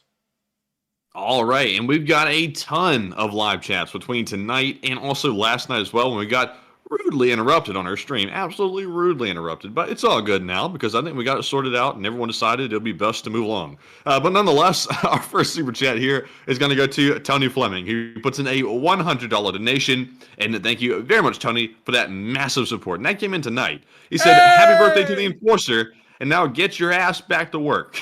Dang! Tony laying down the law, man. I gotta say, thank you, Tony, for the unbelievably massive support. Hey, Tony! But beyond that, Tony, I gotta thank you so much for being an old guard of this channel and also wishing me a happy birthday. That means a lot to me. I love to have seen that everyone tonight has been wishing me a happy birthday throughout the entire stream. It really means a lot to me, and I'm so happy that I was able to celebrate my birthday with all of y'all tonight. I was able to celebrate it with my family. Actually, to tell y'all a little bit of my birthday itinerary today, I woke up, played some video games. I did not go out today at all. Not at all.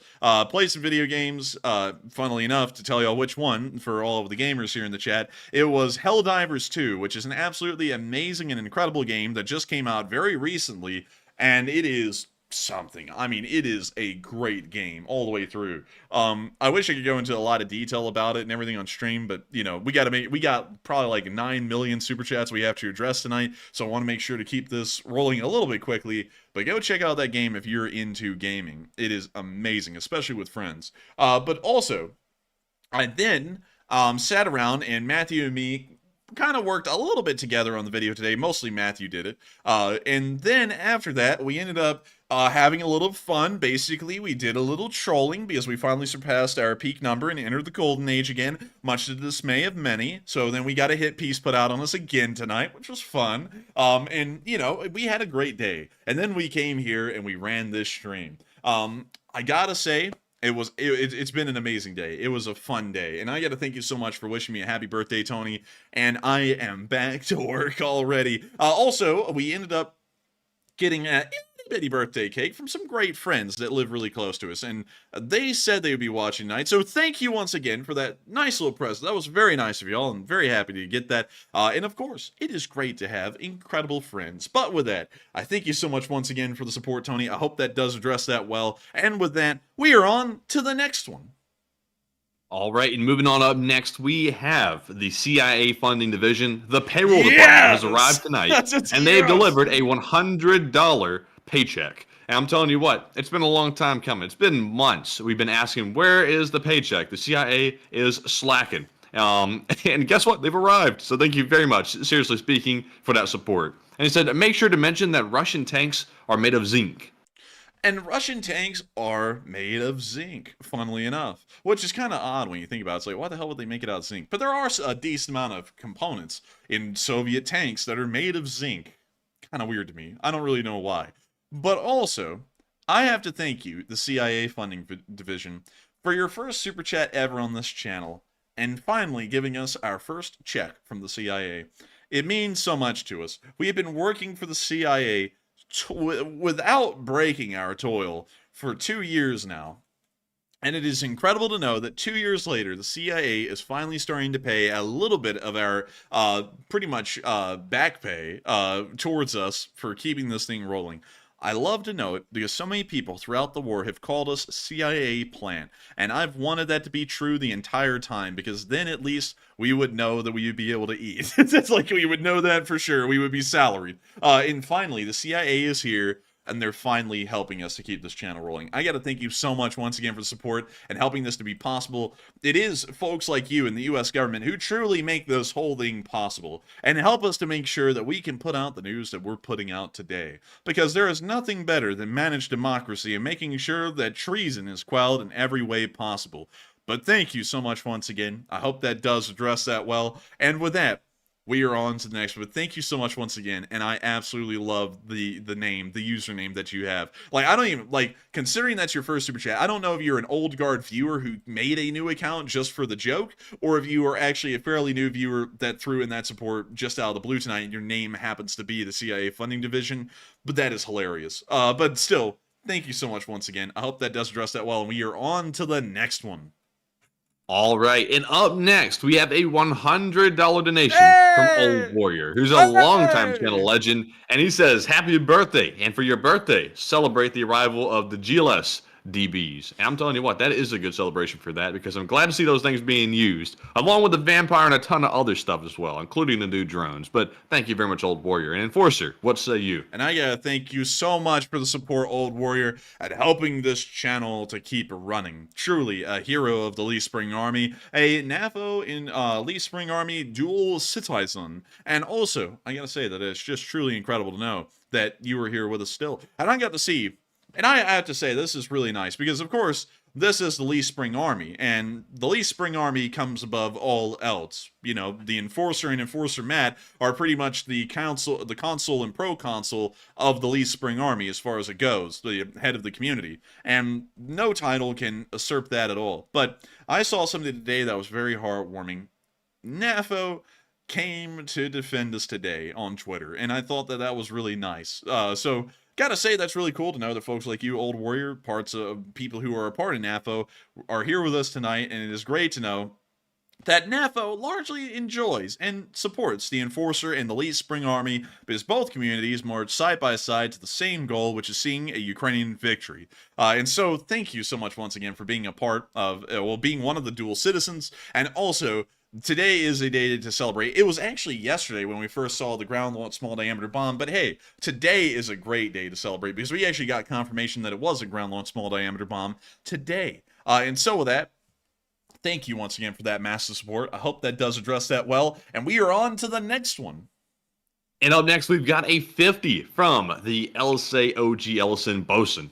And it's Walter A. Lakota Jr. He throws in a $50 donation, and I believe he threw this one in last night. But I've gotten them all mixed up now, so I don't know. But thank you very much, Walter, for that support. He says, Aloha, Enforcer Matt, and LSA from OG Ellison Bosun. And he puts in that big-ass anchor behind it as well and says, it seems the Russian Navy...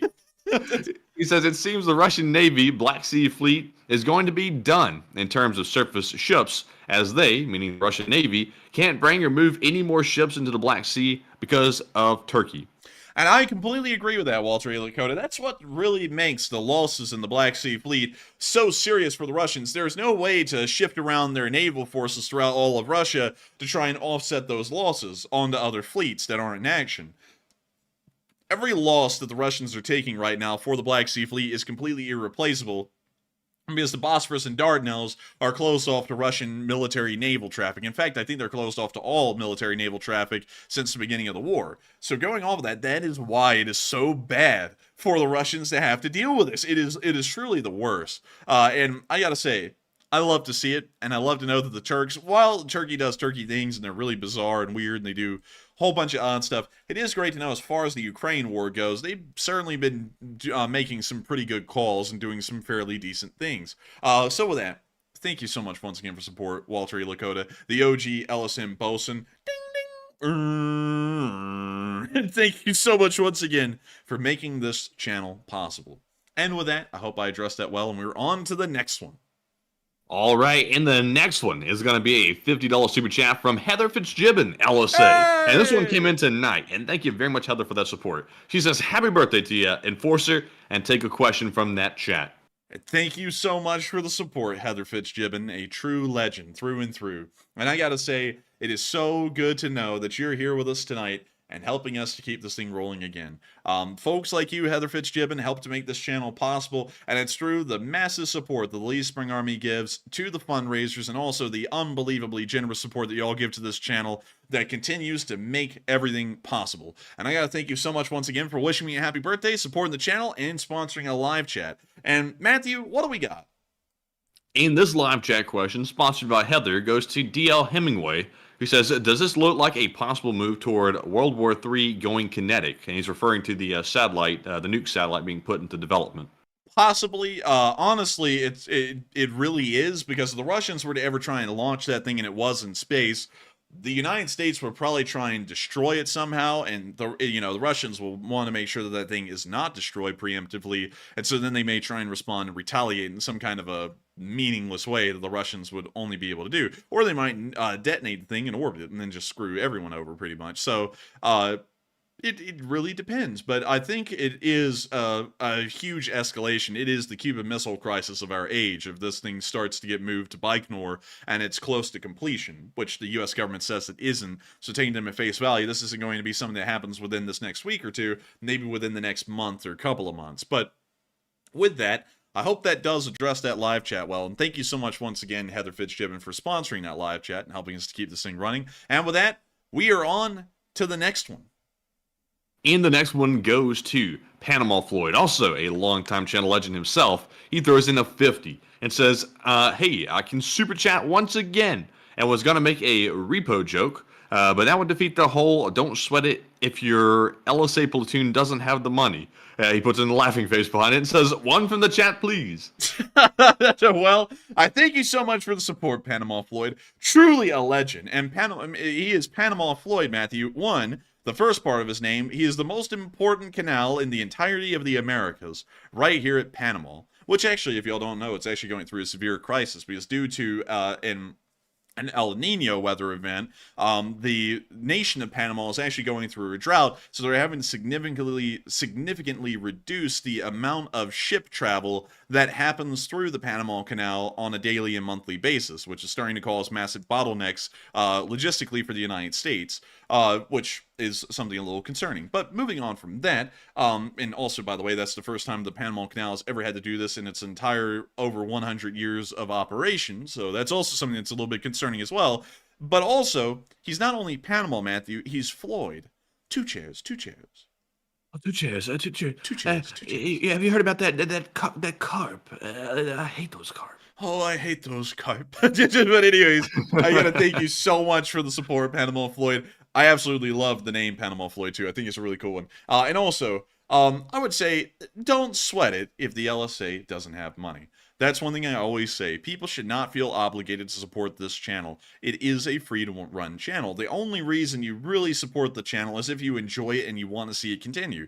If you enjoy it and you like it, just watch. And if you want to continue, you support. That's really what Super Chats come down to, and I never want anyone to feel pressured to support the channel. But nevertheless, thank you so much once again for the support, and we will make sure to grab one from the chat. But before we do, I'm actually going to drop this really quickly. So today, I was just kind of kidding around, and I was trying to finalize a Lee Spring Army flag design. And I've been trying to look through all the different flag designs and come up with something that would be pretty good. Pretty simple. That's a major flag rule, is that a flag has to be simple, but it also has to be iconic and something that will be recognized easily as a LSA symbol. So I kind of took some inspiration from some other emblems out there, especially in the Ukrainian armed forces, like the 47th Brigade's other symbol rather than the horse with teeth, that's going, but I took some inspiration, and we kind of have a final flag design. I haven't even shown Matthew this thing at this point, but it is incredibly simple. It's kind of trying to move on into looking a little bit more serious, and possibly something that we might be able to pack up and ship out to Ukrainian soldiers in Ukraine, so that way they can fly the flag of the Lee Spring Army alongside the Ukrainian one, which I think would be really cool. But really, I'm kind of debating whether I should show this to y'all or not, because the plan is to actually unveil this thing on LSA Day, which is coming up in about a month. So I'm kind of wanting to wait till then, but I'm so happy with this design today. I was like, I might want to show it to y'all a little bit in advance, or at least kind of like tease the actual release of this thing, because it'd be really cool to show y'all. But I don't know. If a lot of people ask for it here in a bit, I'll probably show it to y'all. But this is like this, or a kind of like an improvement or a reiteration of it, is the final design. There's going to be no more beyond this. There's going to be no, we're taking it back to the drawing board. The flag will be the flag, and we're going to run with it. So finally, the Lee Spring Army will actually have a flag, a lot like many other groups have at this point. But with that, let's get that live chat. And the live chat question is going to go to, let's see here. It's going to go to Ryan Peacock, who says, doesn't NATO take a very strong stand on no weaponizing of space? And how do you think they'd actually respond if Russia does put that nuke satellite into orbit? I would say it's not just NATO. I mean, I was trying to think of an answer to that. It's not just NATO that doesn't want to weaponize space. It's really everyone on Earth that doesn't want to weaponize space, except for the Russians. Weaponizing space is something that has gone all the way back to the very beginning of space travel itself, when Yuri Gagarin was the first person to circle the Earth's orbit. Even since then, it's been a huge thing of, we should not militarize space. This is a terrible idea. So really everyone in the world's behind that concept. So NATO would probably be very militant about the Russians doing something like that, and I'd be pretty certain they'd respond in some way, shape, or form if the Russians actually tried to follow through with this plan that they have. Honestly, in my opinion, I think they're trying to force a diplomatic incident. But, it may actually be followed through as well. Who knows? But with that, I see some people saying show the flag. I'm seeing some people say don't show it. I'm still thinking about it. You know what? If we get up to 2,500 likes before the stream is over, I will show y'all this current iteration of the flag. But with that, we are on to the next one. All right, and that means we need 500 likes, because we're literally right at the 2,000 mark. So with that being said, we're moving on to our next one, which is going to go to, let's see here. It's going to go to Say What, who throws in a $50 donation. And I'm telling you what's he saying? I'm saying, he actually didn't put in a comment, actually. I was about to read it off, but he just left the donation. So thank you very much, Say What, for that support. And Enforcer, what say you? Say what? But still, thank you so much for the support, Say What, and helping the channel to keep running. It is folks like you who make it possible. You didn't throw in a comment, but you threw in a $50 super chat last night and tonight, and I thank you both times for that. It makes this channel possible, and folks like you who support are what is pretty much the ammunition for the Lee Spring Army to continue to function and operate off of. And so thank you so much once again. I hope that does address that well. And with that, we are on to the next one. And next one goes to BC Skyman, the longtime channel legend, the cornerstone of the channel, the heavy hitter, BC Skyman. He throws in a $50 donation, and thank you very much, BC, for that support. He says, happy birthday to the Enforcer. Buy you some ammo. And I'm telling you what, that's a good gift right there. LSA family loves you, and Matt. Congratulations on 160,000. And chat question, please. And also, thank you very much, BC. That's very kind of you. And thank you so much, BC Skyman, for the ammo fund. That means a lot to me, because right now this channel is sitting at 160,197 subscribers. Oh, someone is burning alive out there, as y'all know, and I'm here for it, and I love it. And I love it. Wait.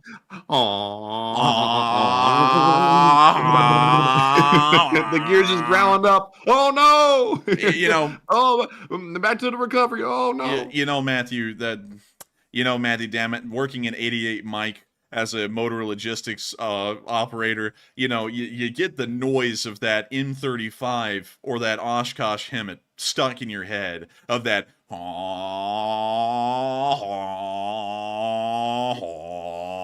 It's poor. God bless him. It's tough, man. But you forgot the part where they slam the shifter in reverse, though, and the gears grind to a halt, and they get ground down, the teeth snap off, and all that good stuff, and they become toothless, absolutely toothless.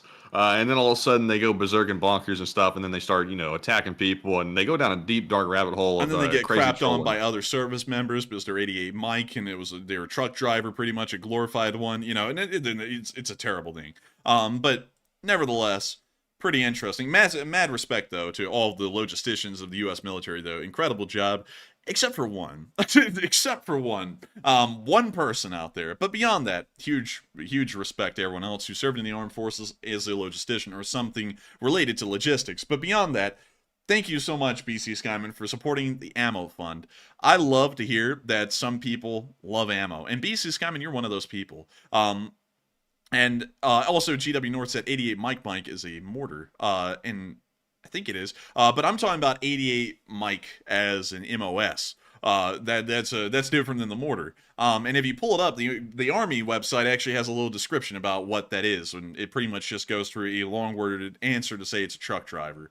But beyond that, still, I thank you for supporting the ammo fund, because one ammo I like, one ammo I love, 32 ACP. I think it's probably one of the smoothest shooting pistol calibers out there. Like, in my honest opinion, beats out everything. For its smoothness, and all of the guns that shoot are 32 ACP, except for Walther, because all of them are really good. They shoot very smoothly. They're pretty accurate. A lot of people kind of diss on 32 ACP and they say 380 is better. But hey, I'm not here in a pissing contest. It's not a pissing contest. I'm only here to say I really enjoy shooting 32 ACP. It's a great caliber in my opinion. And also, BC Skyman picked up a Webley. Oh man, why, dude? BC, you pick out the best, literally the best. Holy moly. Matthew just told me we have 70 super chats left. Woo-wee! We're going to be here a long time tonight. But beyond that, thank you so much once again for the support, BC Skyman. And let's get to that live chat. So the live chat, sponsored by BC, goes to AF Kaplan. He says, do you think the reports of the Russians putting a nuke into space will have an impact on the Ukraine aid package making its way through the House? I think it might actually be sped up because of that, because now we're going to start considering the Russians to be a serious threat, necessary to be defeated on all fronts. That's what I would think. And so with that, I hope that does address that well. And thank you, BC Skyman, for addressing that, sponsoring that live chat. And we're on to the next one. All right, and up next, we have a $50 super chat. We actually have 4 happy birthdays in a row, so I'm going to call them off all at once. We have a $50 donation first from Sinful J, who said happy birthday to the Enforcer. Then we have a 50 from Brawling Nolte, who also said happy birthday to the Enforcer. And through in a 50, we also have a 50 from Mark Piergrossi, who says happy birthday to the Enforcer and get yourself a marmot, governor. And then we have a 50 from Flash 1, who says happy birthday to the Enforcer. I hope it's a good one, and great show, and thank you both very much. And they also request a singular live chat question. And hello there. Oh, hello there. Would you like a plum? Aw, man, I absolutely hate you. Your channel is dying. It's Try to break freaking 5,000 views, Governor. Can you break 5,000 views, Governor? I mean, come on, man. It's freaking simmering, Governor. Put it out. But anyway, Whoa, Jack. Can you get a few more views, Jack? Anyway. oh man, I'm a Russian plant meant to split the community by attacking everyone I physically can. What the hell? I don't give a damn, Governor. What are the charges? Eating a meal, sucking in Chinese meal. But anyways, we're having go posh now. Going to go posh. Oh, good sir, if only you had a little extra few brain cells, maybe we could get past 5,000 views. Oh, my goodness. Where's my hanky? Oh, goodness, Governor, what are the charges? Running a channel? Running a dying channel? But anyway. Man, that's illegal, man. Charge that man. Give him 50 charges of that. 50 counts. He's going away. He's going away. Get him out of here. Anyways, we're having way too much fun. But anyways, moving on from that, I gotta thank you so much, Mark, for wishing me a happy birthday, and I hope you enjoyed that mama time. And also, by the way, y'all, we are about 400 likes away from y'all getting to see a little leak of the LSA flag. So if y'all want to see it, 2,500 likes, and I'll show it. But anyways, we are on to the next one. And also, wait a minute, before we move on, thank you to all three of y'all, though, for the happy birthday wishes. That means a lot to me that all of y'all did, and of course, we're greatly appreciative, and thank y'all for the support and helping this channel to keep rolling, too. But with that, we're on to the next one. All right, and also, in honor of Flash One's super chat, where he said happy birthday as well, one of the ones we just called off, he did request a live chat question, and it's going to go to, let's see here, Made in Canada 182. And they said for the submarine fleet, and the new one is going to need a paint job.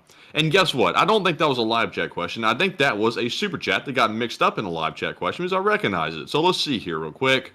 Let's see. Made in Canada 182. There's just so many. Let's see here. He said, like, he said, LSA, like it. I like it. I like it. Made in Canada. You're a legend.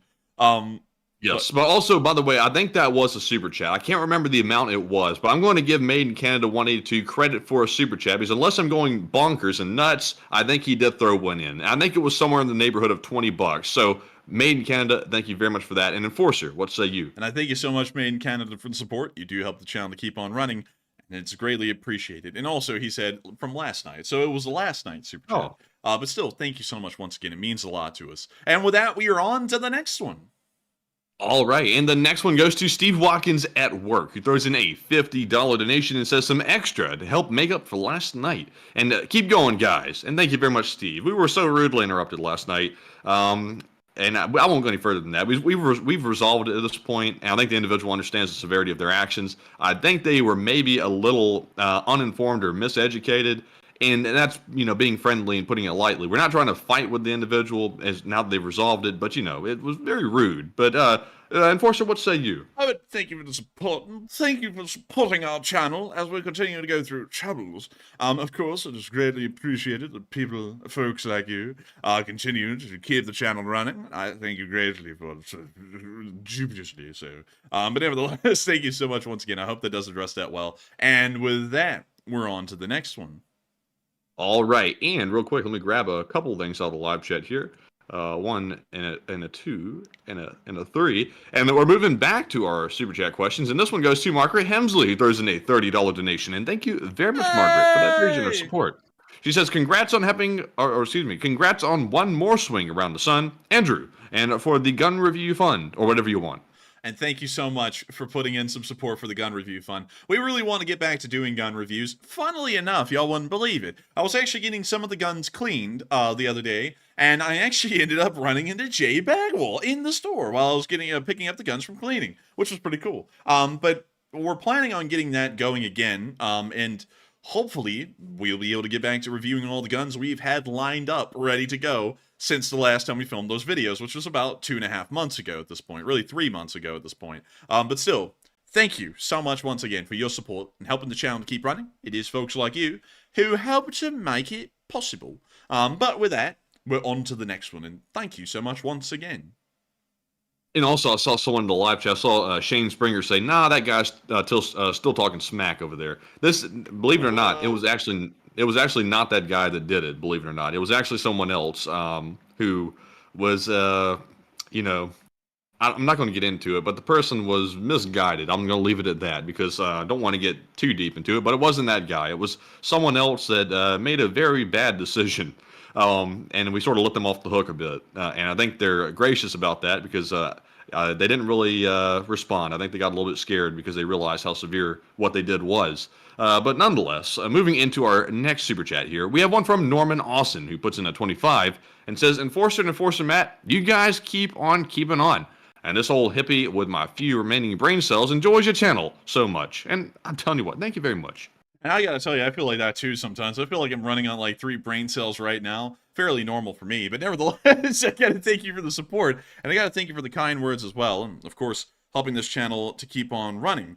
So thank you so much once again. And thank you so much for enjoying the channel. It means a lot to us that loads of y'all just love this channel up and down and absolutely adore it. We try our best to make sure that we always put on a very good bit of news for y'all, and also we are ourselves.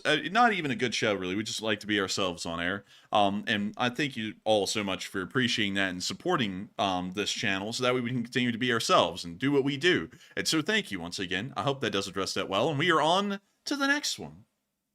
And up next, we have another very long string of happy birthdays. And starting off with our first one here, we have the $22 donation from Neil Vizanot, who said, happy birthday to the Enforcer. Then we have a 22 from Paramecium13, who said, happy birthday. Then we have a 22 from Boulder Boy, who said, happy birthday. Then we have a 22 from Luz Brown, who said, guess what? Happy birthday. Hey. Then we have a 20 from Panama Floyd, who says, one from the chat, y'all. He broke the cycle. But we also have a 20 from Siri, who says, happy birthday. So, thank you all 5 or 6 very much. I can't do math that well, but thank you all 5 or 6 for that support and also for the happy birthday wishes to the Enforcer. And Enforcer, what say you? And I got to thank all of y'all, all 5 or 6 of y'all for the support because I also lost count as well. Sadly, I mean, it's literally, you can literally probably count it on one hand and we still lost count. But beyond that, I got to thank all of y'all. We would call off each and every one of y'all individually tonight, but sadly, that we would be up probably until the stream was 5 hours long at this point. Y'all may have also noticed that tonight the news didn't last that long either. It was about a 1 hour and 20-minute long segment because we have tonight's Super Chats and last night's Super Chats that we have to all address at the same time tonight. So we were wanting to make sure to get to all of them and thank each of y'all for your support and helping this channel to keep on running. But I got to thank each of y'all for the happy birthday wishes. It means a lot to me. I'm so happy to know that so many people are happy that I turned 22 years old. I'm now 1 year above 21. And now, technically, I've had an entire year where I could legally drink, but still have not. But nevertheless, thank you so much once again to all of y'all for the support. And we are on to the next one. And our next one is going to go to Carl Elwell, who puts in a $20 donation. And he says, thanks for your excellent work, and please take one of those questions from the chat. And thank you so much, Carl, for enjoying the work we do. And thank you for sponsoring a live chat as well. That is really nice of you. And we'll make sure to get to that, to that freaking, live chat. But nevertheless, thank you, Governor, for appreciating what we do, because it is folks like you who helped make this channel possible. If it wasn't for folks like you, where would we be? Where would we be? Under a bridge. That's right, Governor. We'd be right under the bridge with that crackhead up in Minnesota. But nevertheless, thank you so much once again for the support and helping the channel to keep running, and we will make sure to get your live chat. And so, what do we got, Matthew? And this one's going to RoboCat the dog, who says, do you think, if/when Russia sends the ICBM into space, will the U.S. try to hit it before it reaches a lower orbit? We'll probably try and hit it after it gets into low Earth orbit, because trying to shoot it while it's in its apogee would probably be pretty tough, in all honesty. And on top of that, it probably, from what I understand, usually the rocket launches from Baikonur, they get launched and then they kind of travel either northeast or completely east, somewhere in that direction into an orbit. So, you got to be entirely honest, I don't think we would actually have a chance to shoot that thing down while it's in its apogee until it made it into low Earth orbit, to sound like an absolute nerd. But with that, I hope that does address that well, at least in my opinion, but I might be entirely wrong. hell, there was an F-15 at one point that did end up shooting down a satellite. Maybe we could do that again. But with that, we are on to the next one. In the live chat question is going to go to Automatic87, who says, do you think all of these vehicles the Russians are flipping over are due to them drinking a bit too much? It kind of makes sense. No.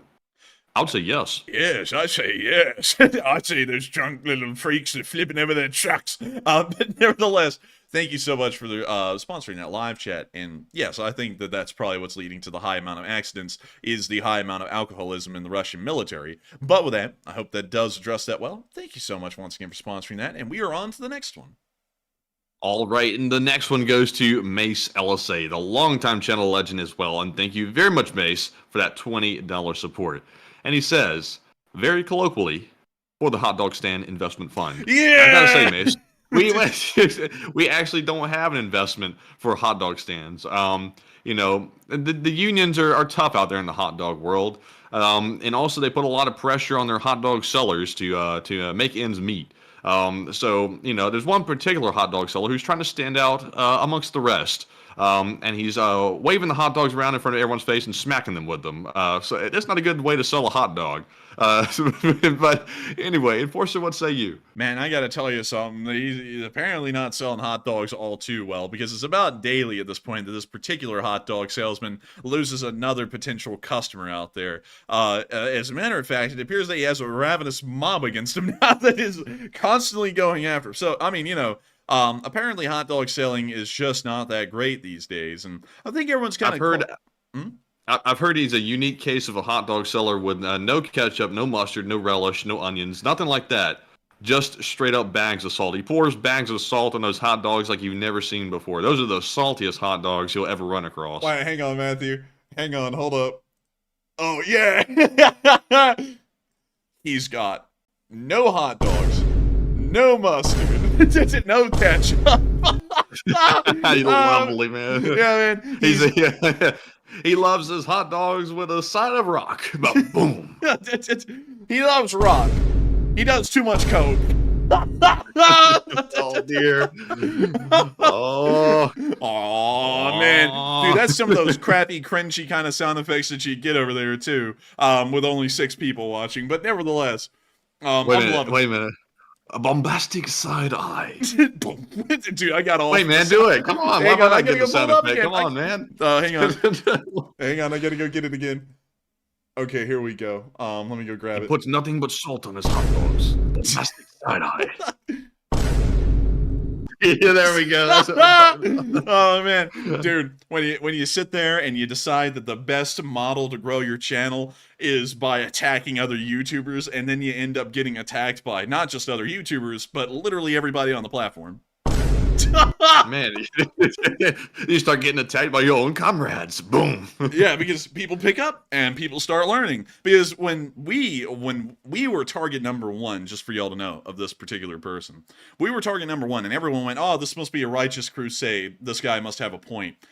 And then he did it to someone else, and then he did it to someone else, and then he did it to more people. And now at this point, the only way that this person actually tries to gain any traction is by attacking other people who are either pro-Ukrainian, kind of in the middle, or by going and attacking pro-Russians, which honestly, I mean, I can't even really find a fault with that, because, we kind of do that with that goofy guy, Patrick Lancaster, at the beginning of the war. But still, once you start to see that trending enough, you kind of figure out, this guy has got an issue. And to be honest with y'all, here's my theory. I think the guy is actually a true-on pro-Russian, and he's just lying to people to getting himself nicely into the community, and then to start sowing seeds of dissent and hatred amongst the community for different people, because the amount of people he attacks at this point is literally at least half of the Ukraine war community that covers the war in either a slightly positive way to Ukraine or a very positive way to Ukraine, and this guy just goes and attacks all of them. And it looks like a lot of people started to catch on to that, because viewership's gone down by like 70%. Subscribership's gone down to like 0. There's no new subscribers coming in. And apparently he's also noticing it as well. So maybe he'll eventually learn that that's not a good way to grow a channel. And also it's probably not smart to act like you're going to save the community by trying to split it and destroy it every chance you get. That's something I find absolutely silly. Because one thing we don't do is that while I'll tell y'all, I personally don't like some other people who do this, who cover Ukraine war news. I'm not going to tell y'all who it is, and I'm not going to send y'all on a holy crusade to try and destroy them. But when other people do that, and then they do that for like 9 different YouTube channels and multiple different Twitter accounts that are pro-Ukrainian, like even attacking OSINT Technical, which is a great source of war information on Twitter, you kind of start to get a picture that this isn't necessarily in their mind about Ukraine. It's more so about their own personal gain, or maybe even trying to split the community apart while pretending that you're for it. And that's honestly what I'm starting to see, and kind of held back on that idea for a while. It was in the back of my head, but now seeing the reoccurring trend, I think that's what the actual case is. But you know what, Enforcer? We were actually called thieves again today. Of all things, we were called thieves after raising 1.3 million plus for Ukrainian charity. And you know what? I typically wouldn't do this kind of stuff. It's kind of petty. I'm not going to lie. But Enforcer, I sent you something in your DMs on Discord because honestly, at this point, it's up to you. If it were me, I would show it to have a laugh at this guy's expense because he's called us liars and cheats and thieves way too many times and gotten away with it. And it's about time we have a laugh. We'll save it for tomorrow, Matthew. Man, I'm telling you what, that's gonna be at the bombshell. That's gonna be a bombshell right there. But I'm telling you what, save it though, because it's gonna be dude, I'd love, probably like career ending. I'd love to show it, but I literally have not even seen it. Like, I cannot pass a bill that I haven't even seen. Can you send it to me over text?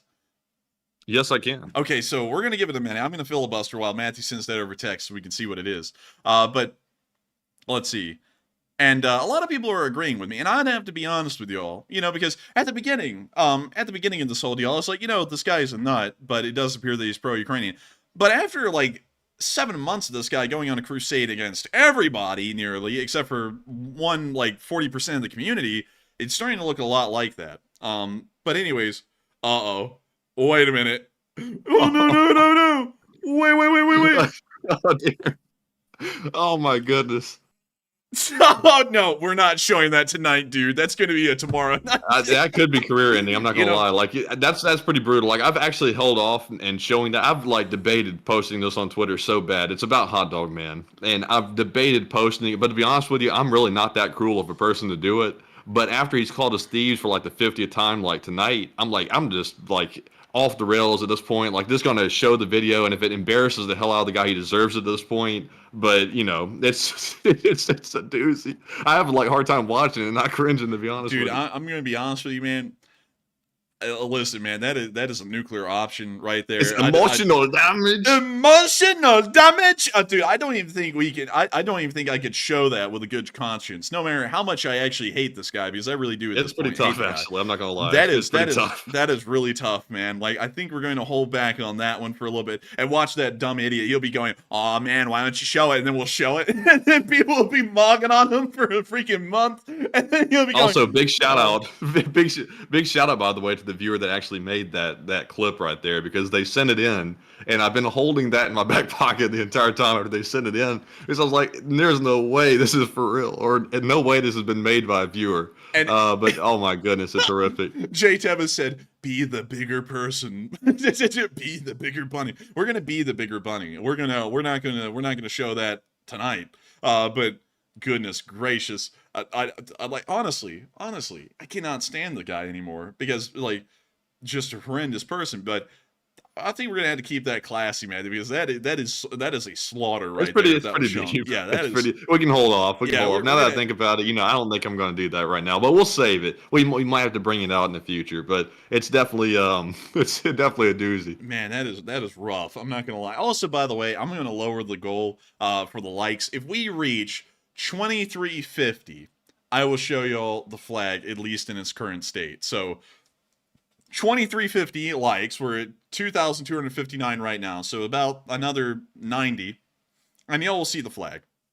I will lower it down because a lot of people want to see it, and there has been a huge like drive. It's just that I don't think it would ever reach 2,500. I don't want y'all to be working towards an unattainable goal. But with that, thank you so much once again for the support, Mace LSA, and throwing in something that we could get a good laugh on. Because I'll tell you something, one thing I get a great laugh out of is watching that finally attacking people endlessly without any real good merits has finally ended up biting that person in the rear end, and it feels like it was a long time coming. And what's even crazier to me is that there are still people that will associate with that channel, other YouTubers that will associate with this guy after seeing him go mercilessly after other pro-Ukraine channels. Really anyone that just happens to, catch him on a bad day, and they'll just keep on having something to do with this guy. Like, if anything, like, the instigatory channel in the entire platform is that one guy, and I think it's for a specific reason. But with that, we are on to the next one. All right, and the next one is going to go to None of Your Beeswax, who throws in a $20 donation and says, what would the marmot have to say about certain plum eaters? Oh, hang on. We gotta go get it again. Oh, man. Hello there. Oh, hello there. Would you like a plum? Some roll.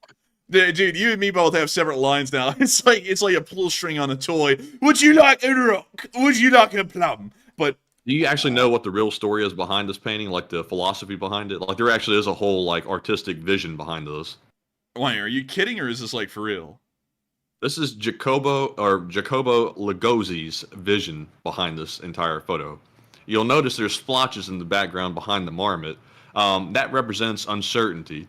And then the marmot is having no, for real. Like the marmot has its foot on the rock right there because it lays ownership over the rock. Because this is actually an aristocratic marmot made back in the day of Britain time.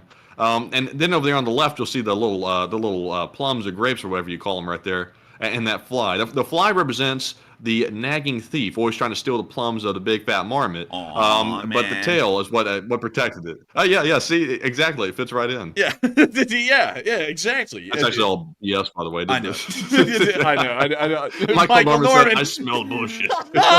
Dude, that came in at a perfect time. He's like, "I smell bullshit," dude. Honestly, man, I did too. I was like, "This ain't right." But anyways, somebody said, "I thought all the splotches in the background were old mold." It actually could be really. Now that you mention it. Honestly, I feel like this is spit. It's like on the canvas all over it. But anyways, I gotta say, first off, thank you for the support. And the marmot would have to say this about some ne'er-do-wells.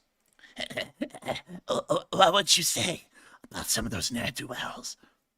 Kiss it, Governor. But anyways, I thank you so much for the support. I hope you enjoyed the marmot time. And with that, we are on to the next one. But thank you so much once again for the incredible support and helping this channel to keep running and keep the marmot alive. All right, and the next one goes to George A., who throws in a 20 and says, keep on trucking like the Doodah Man, LSA. Yes, sir. We're going to keep it going like the Doodah Man. Doodah. But still, thank you so much once again for support. And we will make sure to keep this channel running. And thank you once again for the support. And with that, we are on to the next one. Sorry for shouting, but I'm just really hyped tonight. And also up next, big shout out to GW North, who threw in a 20 last night, along with Gilly Flower, who also threw in a 20, and Jose Ruano, who did as well. And then we have a 20 from Tom Exman also, so all four of them. And Tom said happy birthday to Matt.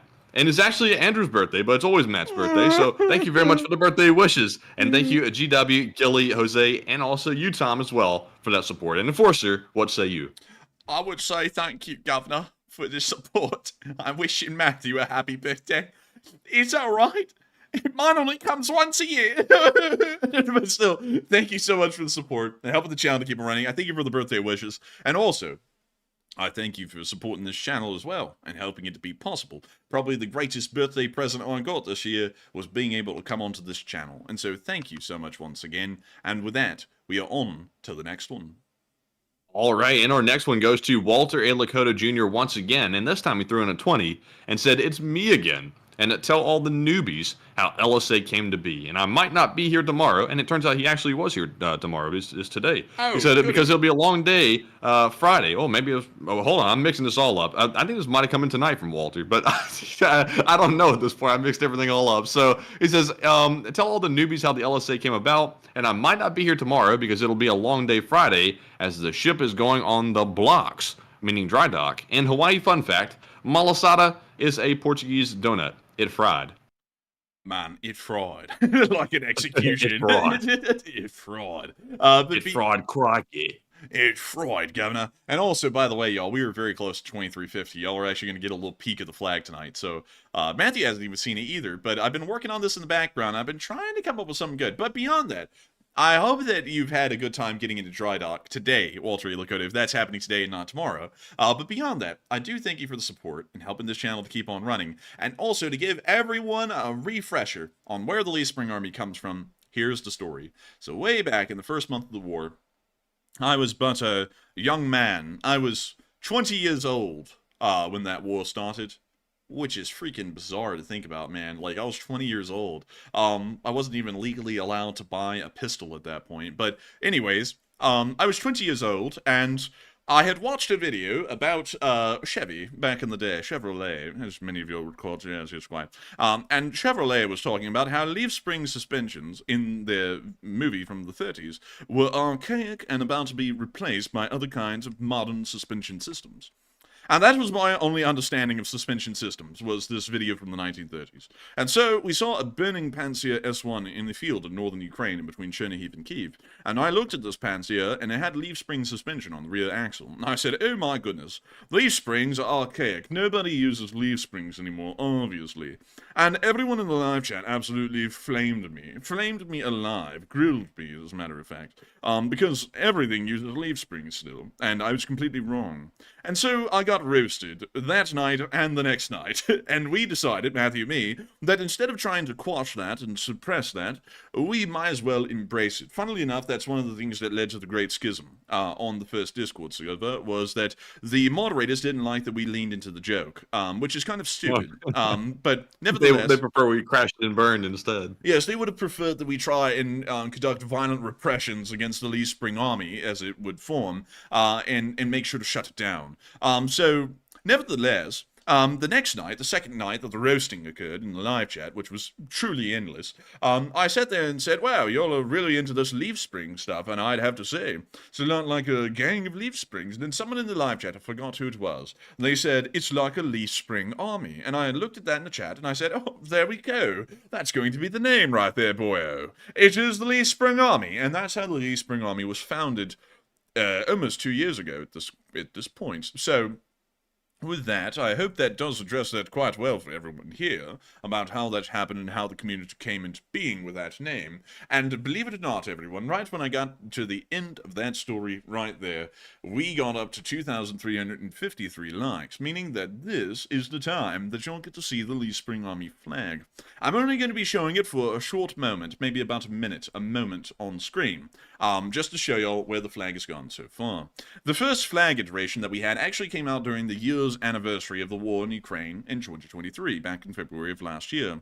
But due to a whole bunch of people being historically illiterate, it was taken as a Nazi flag, although it was designed off of a Prussian military flag from the 1815 era.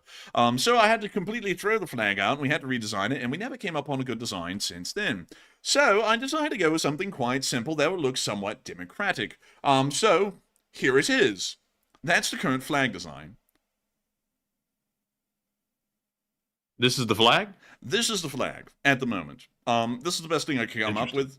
Apparently Matthew does not like it. Man, it scared me a little bit. I don't know. I looked up and I was like, whoa, I was like, what's that? And he said, that's the flag. I was like, oh my. So I tried to pick an eagle, and this was the best eagle I could find, because it's got to be a simple one. Couldn't be a complex one, and I couldn't find a complex one. So I went with a simple one, tried to modify it a little bit, and this is the best I could come up with. And historic Tasmanian already called it a waffle eagle. Actually, I tried to find...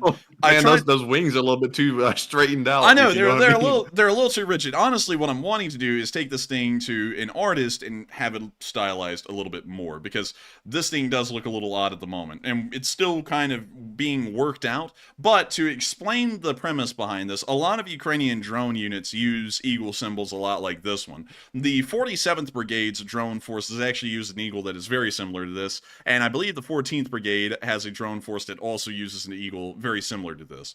Also, Michael Lee picked it right. Warhammer 40k has a lot of eagles like this inside of their little deal. So you can kind of get an idea where this design was really supposed to be going. It's kind of supposed to be an homage to the Ukrainians, and also a little bit of a call over to the Warhammer 40k world, because it's pretty interesting and kind of neat. And also a lot of Ukrainians really like Warhammer 40k. So that's where this whole design process is supposed to be coming from, for the most part. I ended up doing a lot of revisions to the head. You can actually see all the geometric shapes that went into designing the head. But this is kind of where the flag is going at the moment. It's going to be an eagle. It's going to have a blue background, because I wanted it to look more democratic. Because apparently red has a lot to do with the extremes of the political compass. So we had to remove red from the flag entirely and just go with blue, because it's more down the middle, it's more democratic looking. But I'll be trying to figure out how to make the bird look a little bit better, because to be honest with y'all, I'm not too happy with the bird at the moment, but this is what it's largely going to start looking like. Also, one more thing to add about the color design. Blue and white is used by NATO, and I wanted to make sure that our color coding was very similar to NATO's, so that's why the eagle is white, the background's blue, for another reason as to why the colors are blue and white. But nevertheless, you never thought about maybe making it like a two-tone color, like Poland's like separation between two colors on the background? I thought about it. I actually thought about making it red on one side and white on the other down the middle, and then having this side of the bird, you know, this would be the white side, this side of the bird would be red, and then the other half of the bird would be white. So that was an idea that I had, but, you know, still, I don't know. I mean, you know, I'm still trying to figure this thing out. This is getting really close to the final design, though, at the moment. So we'll be seeing about having this thing around. Because one thing I want y'all to know is that flag designs are supposed to be very simple. And while we got a lot of flag designs back in the day, they were usually very, very complicated. And complicated flags don't look too good when they're flowing in the wind. So you have to make them fairly simple. And that's why the eagle is also greatly stylized. Almost to the point that it's got sharp, well, it literally has sharp edges. Because it has to be simple. If you make something too complicated, it's going to be hard to recognize, or it's going to look very bad when it actually flies. So you have to try and make it simple. So with that, I hope that does address it quite well. I hope y'all enjoyed looking at the flag a little bit, because I see many people apparently saying it looks like 40k, Ford's going to sue you, a whole bunch of stuff like that. So we will be hopefully trying to fix this a little bit more as time goes on. But with that, I hope y'all kind of liked looking at the flag a little bit. And with that, we are on to the next one. All right, and our next one goes to the channel legend and friend of the channel, Jay Bagwell, who puts in a $20 donation. Hey! And thank you very much, Jay. It's good to see you once again. And he says, happy birthday to the Enforcer. And I sent you a pic of dual Maxim guns on a vehicle. And apparently Ukraine pulled 30,000 of these out of storage. And it's crazy to think they are still relevant. And congrats on the recent success. And Jay, I actually had a chance to glance at that video real quick. That is nuts. Dual Maxim guns, that is crazy. So I can't wait to watch the whole video. But Enforcer, what say you? And Jay, it is crazy to think they even had 30,000 of them lying around. I mean, in World War I, people would have killed for 30,000 Maxims in a single time. So that is actually kind of wild when you think about it. But also, another thing is, it is just interesting to know that they're using them. And also, dual Maxims is sick. I love water-cooled machine guns, and even to this day, water-cooled machine guns, much like you would know, Jay Bagwell, because you're a big gun guy, water-cooled machine guns prove to be the most efficient for sustained durations of fire, which I think is really cool that somehow, all the way back at the very beginning of machine gun design, one of the most successful and well-running machine guns was ever made, and then no one's really been able to top that, even over 100 years later, which is really cool to think about. But still, thank you so much for the happy birthday wishes, Jay, and thank you for sharing that. And I will make sure to remember the dual Maxim. It is just sick. But quad Maxims are even sicker. But still, thank you once again. I hope that does address that well. We are on to the next one. And up next, we have a plethora, a slew of happy birthday super chats. And our first one is going to go to Monkey Madness, who throws in a 20 and says, happy birthday to Andrew. I hope you had a wonderful one. We also have a 20 from Certify, who says happy birthday, as well as Skip Treasure 007, who also says happy birthday. Then we have a 20 from Aaron Shu, who says happy birthday and celebrate. And then we have also, while I nearly choke on my Altoid Mint, we have a 20 from Butchie 777, who says happy birthday to the Enforcer, and I hope there was cake, succulent cake, and take a live chat. And also we have a 20 from Bex Chitwood, who said happy birthday, along with Indy Andy 4C, who said happy birthday.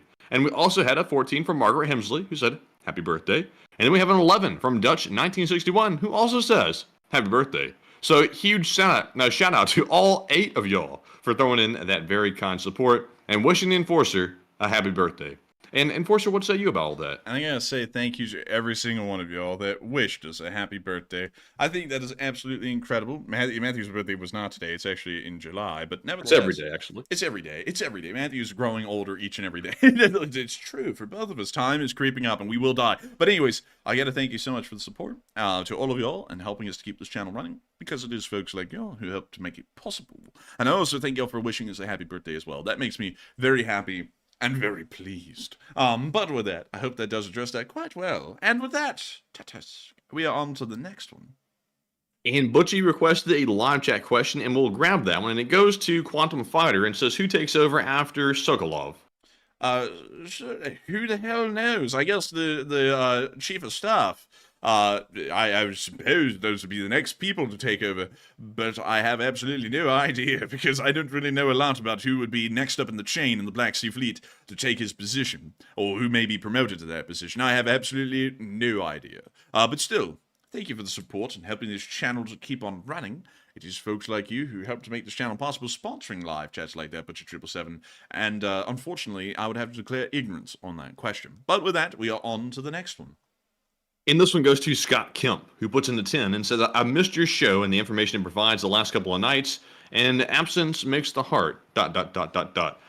And I guess he meant that makes the heart ache, I guess is what he was going to say, but I think he ran out of characters. But thank you very much, Scott, for that support. And Enforcer, what say you? Thank you so much, Scott. It's quite all right. It's quite all right to miss a show here and there. I completely understand people have lives, and we do as well. I completely understand. But nevertheless, I thank you so much once again for supporting and enjoying this channel and supporting it, so that way we can be here for many more days, weeks, months, and possibly even years into the future. And so with that, thank you once again. And we are on to the next one. And we have a 10 from Siri, who says, quote unquote, oftentimes we presume that the city we live in will always be there, end quote. Mortal Cities, the irreversible disappearance of Mustar by Arna McKeek. An interesting, very, very interesting indeed. And I've got to thank you so much once again for the support and helping this channel keep on running. And thank you for throwing in an interesting quotation right there. Very, very interesting indeed. But still, I hope that does address that well. And thank you once again for helping this channel to keep running. And with that, we are on to the next one. And real quick, because I don't have to copy and paste it, Warren Zasquatch put in a 2 Canadian and said happy birthday. And Enforcer, how do you feel about that? I feel great. And thank you so much, Warren Zasquatch, for the support. Also, some people are saying, what about a flag design contest? We had one in the past, but the thing is that we weren't able to get stylized, simple flags out of it. They were usually very, very complicated. And because everyone equally to rights were trying to fit in all of the symbols that the LSA has onto a flag, and we have a lot of them. So that's why we're trying to make one here. And also another thing is that I'm trying to make a symbol that can not just stay relevant in the Ukraine war space, but it can stay relevant everywhere. It's a flag that people will know. It doesn't necessarily, it is, of course, a pro-Ukrainian flag and a pro-Ukrainian group, but once the war ends and this channel does move on into other things and covering other topics, the flag can move with it, and it doesn't become dated by the end of the Ukraine war. We want to make something that's long-lasting here in this space, where we can just keep it going, and we don't have to change flags or try and do a rebranding or anything like that. We can just keep it the way it is and keep it going forever. But with that, I hope that does address that quite well. And with that, we are on to the next one. All right, and the next one goes to AMX10 Speedy Bang Bang, who puts in a 10, and says, geopolitically, Tucker is on our Democratic side, and the global interview attention does benefit democracy, and Putin attempted to show that authoritarian multipolarity is a superior way of life and failed. I thank you for supporting an interesting take, no doubt about it, but I actually watched a clip today, perhaps you may have not seen it, where Tucker Carlson, or as we call him here, Tucky G, went to a Russian grocery store, and he went, Y'all, I just went to the grocery store here, and we got a usual amount of groceries. And here in America, it will cost about $460 to get these groceries, but here in Russia, it only cost 108. And I was really shocked, because so many people say that there's corruption and it's a dictatorship and everything else. But hell, even if it is really corrupt and even if it is a dictatorship, at least the grocery store prices are cheap. And it's like, what are you, stupid? Like, it's like, do you not get that, like, you're coming from America, with a boundless amount of money compared to an average Russian, and an average American makes about $60,000 a year at this point, according to the stats. An average Russian makes somewhere around 10,000 to 11,000 US dollars a year. And you're going over there with that kind of an income to a country that's that poor, and then buying the poor prices for groceries and then going, wow, it's kind of cheap over here. Because when you actually are a Russian living in Russia, that is 104 US dollars for an American. It's no big deal, but when you're a Russian, that's 28% of your monthly paycheck going into groceries because they make so little.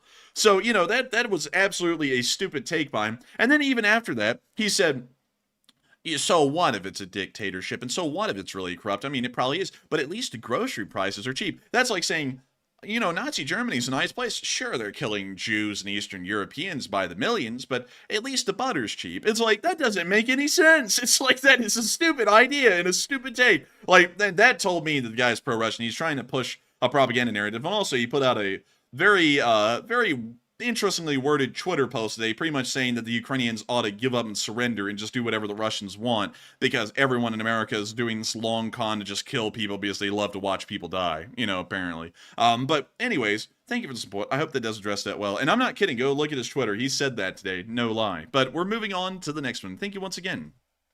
All right, and the next one goes to Junebug72, who's a longtime channel legend also, and throws in a 10. And thank you very much, Junebug, for that support.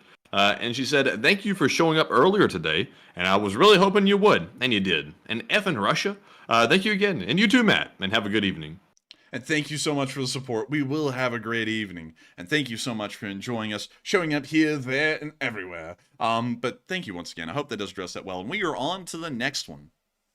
And the next one goes to John Garner, who throws in a $10 donation, and he says, LSA, yippee, 160,000. Now, I'm telling you what, 160,000 subs. We're growing by the day. I think we're up to 160 and 200 subs at this point, so very nice. And yes, very nice indeed. And thank you so much for congratulating us on the 160K subs. The dark ages are over. The golden ages began today, of all days. Crazy to think about. But still, thank you once again. And we are on to the next one. All right, and the next one goes to Alan Orchard, who throws in a 10 and says, happy birthday to the Enforcer. And also John Garner throws in a 10 as well and says, happy birthday to the Enforcer. And thank you, John and Alan, for wishing the Enforcer, the big Enforcer founder of the channel, the happy birthday wishes. And I know he appreciates it very, very much.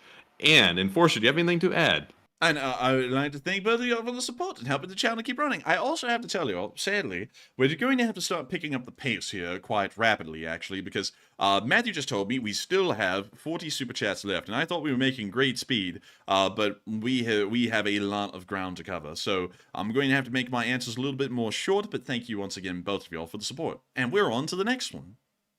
All right, and the next one goes to Cliff H, who puts in a 10 and says, USA, please approve Ukraine aid now, and LSA is the best. And I would completely agree, Cliff H, and luckily it's made it through the Senate entirely, and it's now in the House, so hopefully the House will be able to do the same thing. And so, thank you once again, and we are on to the next one, and LSA. LSA, and the next one goes to Jose Ruano, who puts in a 10, by the way. He says, happy birthday, and I hope you gave Bod Sever a chance. And LSA forever, and wishing you all the best, and God bless. And check the story of Yara Bandal. It's concerning and involves Russia, and the scene is everywhere. The signs are everywhere, and I thank you for the support, Jose Ruano, and I'll make sure to check into that after the stream. But we will look into giving Bod Sever a chance. But thank you once again. I hope that does address that well, and we are on to the next one. And the next one goes to Tom Xman, who throws in a 10 and says, happy birthday, and did you spend time with Sheba and go get a nice pizza at your favorite pizza's place? Actually, whoa, what happened to my voice right there, dude? My voice gave up on me. Did you hear that? I did. Oh It's my sweet. God, dude. Jesus. Jesus, help me, because that was bad. I don't even know what happened. I went, but anyways, I did get to spend time with Sheba. I love Sheba. She's a sweet little baby. And Mr. Corgi is a sweet little baby boy. They're both precious little dogs. And I got to spend time with them. I actually got a hamburger today from one of my favorite hamburger places. And then I got a cake filled with fruit, which was delicious. I love that cake. It was great. And I just told my folks to surprise me for a cake. They did, and it was the best one they could have gotten. I mean, it was truly the best. My family pisses excellence when it comes to picking cakes. I mean, it is truly the finest. But nevertheless, thank you once again for support, Tom X-Men, and thank you for wishing me a happy birthday. And with that, we are on to the next one. Next we have a $10 super chat from Jay Tevis, who says, "Thank you for showing us that flag and plums for the birthday boy." And thank you so much, Jay Tevis, for wanting to see the flag. I hope you liked it. And also, thank you for giving plums to the birthday boy. I love plums. But nevertheless, thank you so much once again. And I hope that y'all like the flag design, at least as it stood right then. And I'll still be looking into trying to make it a little bit better. But with that, we are on to the next one. Up next, we have a 5 from CK Bold, who throws in his regular and says, "Take a live chat question," and we shall. And the live chat question is going to go to... we'll see. It's going to go to Sammy, who says, "Considering all the Russian hardware losses, do you think they have lost the number 2 spot on the global firepower index?" Yes, without a doubt, they have certainly lost that spot. And I hope we were able to address that live chat well. Thank you once again for support. And with that, we are on to the next one. And up next, a big shout out to John Scott, who throws in a $5 donation and says, "Group 13 legends." And I have to agree with you. Quite legends. And also we have a that's real trap shit. And also we had a 5 from Anton Sugar, who said they were also allied at first when they invaded Poland together. Yes, they were, and that's something that Putin graciously overlooked, is that the Soviet Union jointly invaded Poland with the Nazis. And so that, I hope that does address that quite well. Thank you once again, and we are on to the next one. All right, and the next one goes to Rick B, who throws in a $5 donation and says, "When did y'all drop out of law school and why?" And I'm going to make it real simple. I didn't like it. I didn't see a future in it, and didn't see moving forward with it. It was making me miserable, unhappy as hell, and I really haven't been that unhappy doing anything in my life.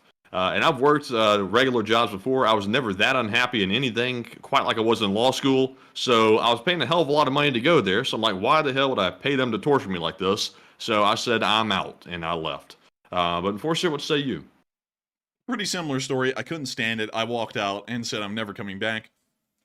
And that was the end of it.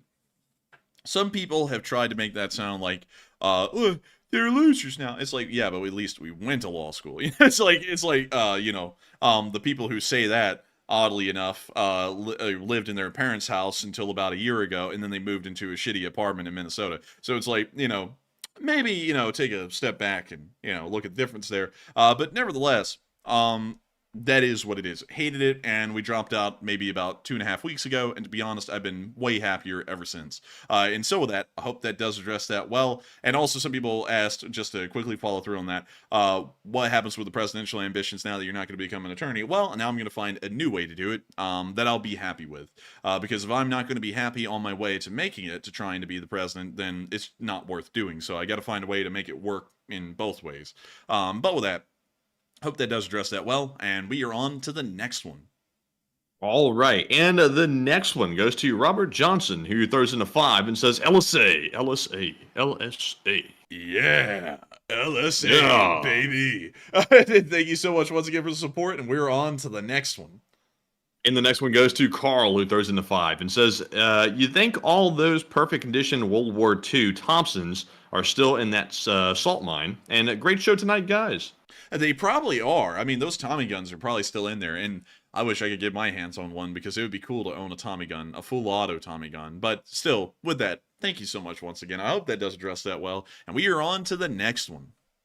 And the next one goes to Hoodoo, Texas, who throws in a 5 and says, LSA is here to stay, and it never die.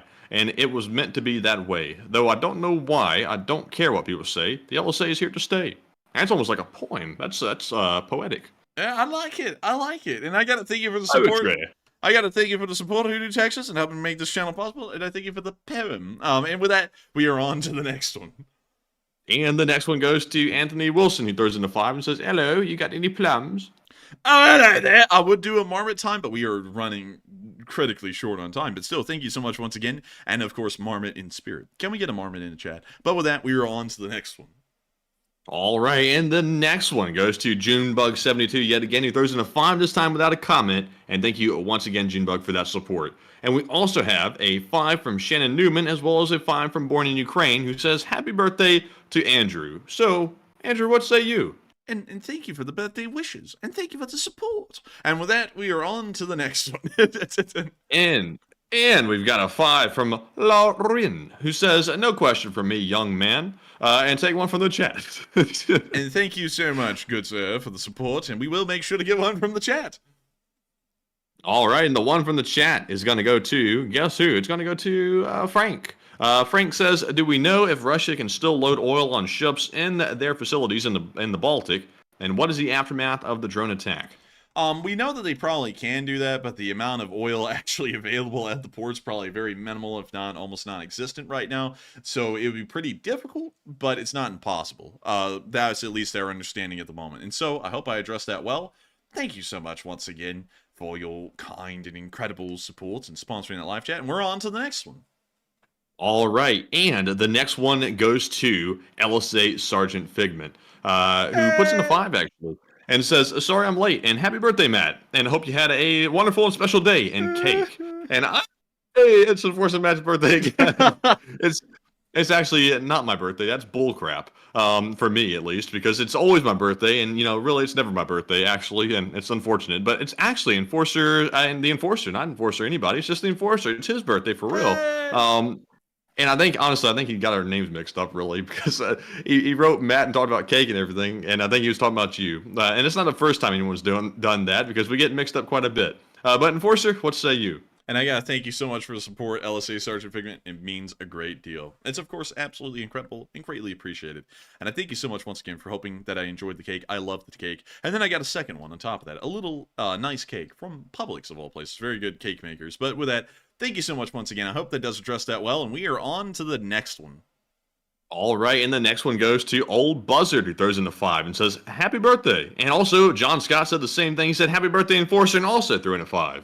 Hey, and thank you to both of y'all for the birthday wishes, and thank you for y'all support. Y'all help the channel to keep running, and even though we have literally like 100 super chats tonight, it is still greatly appreciated from each and every one of y'all, whether it be $1 or $500. It all means the same thing to me. It is people who appreciate the channel enough to support it and help it to keep running. So thank y'all once again, and we're on to the next one.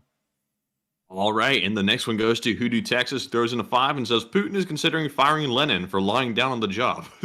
Oh, dang. He might actually get fired. But with that, thank you for the support. He's going to bring him back to smack him back down again. Man, he's going to bring Lenin back up, and Lenin's going to go, bourgeois! He's going to get smacked right back down into the casket. But anyways, thank you so much once again. I hope that does address that well. And we're on to the next one.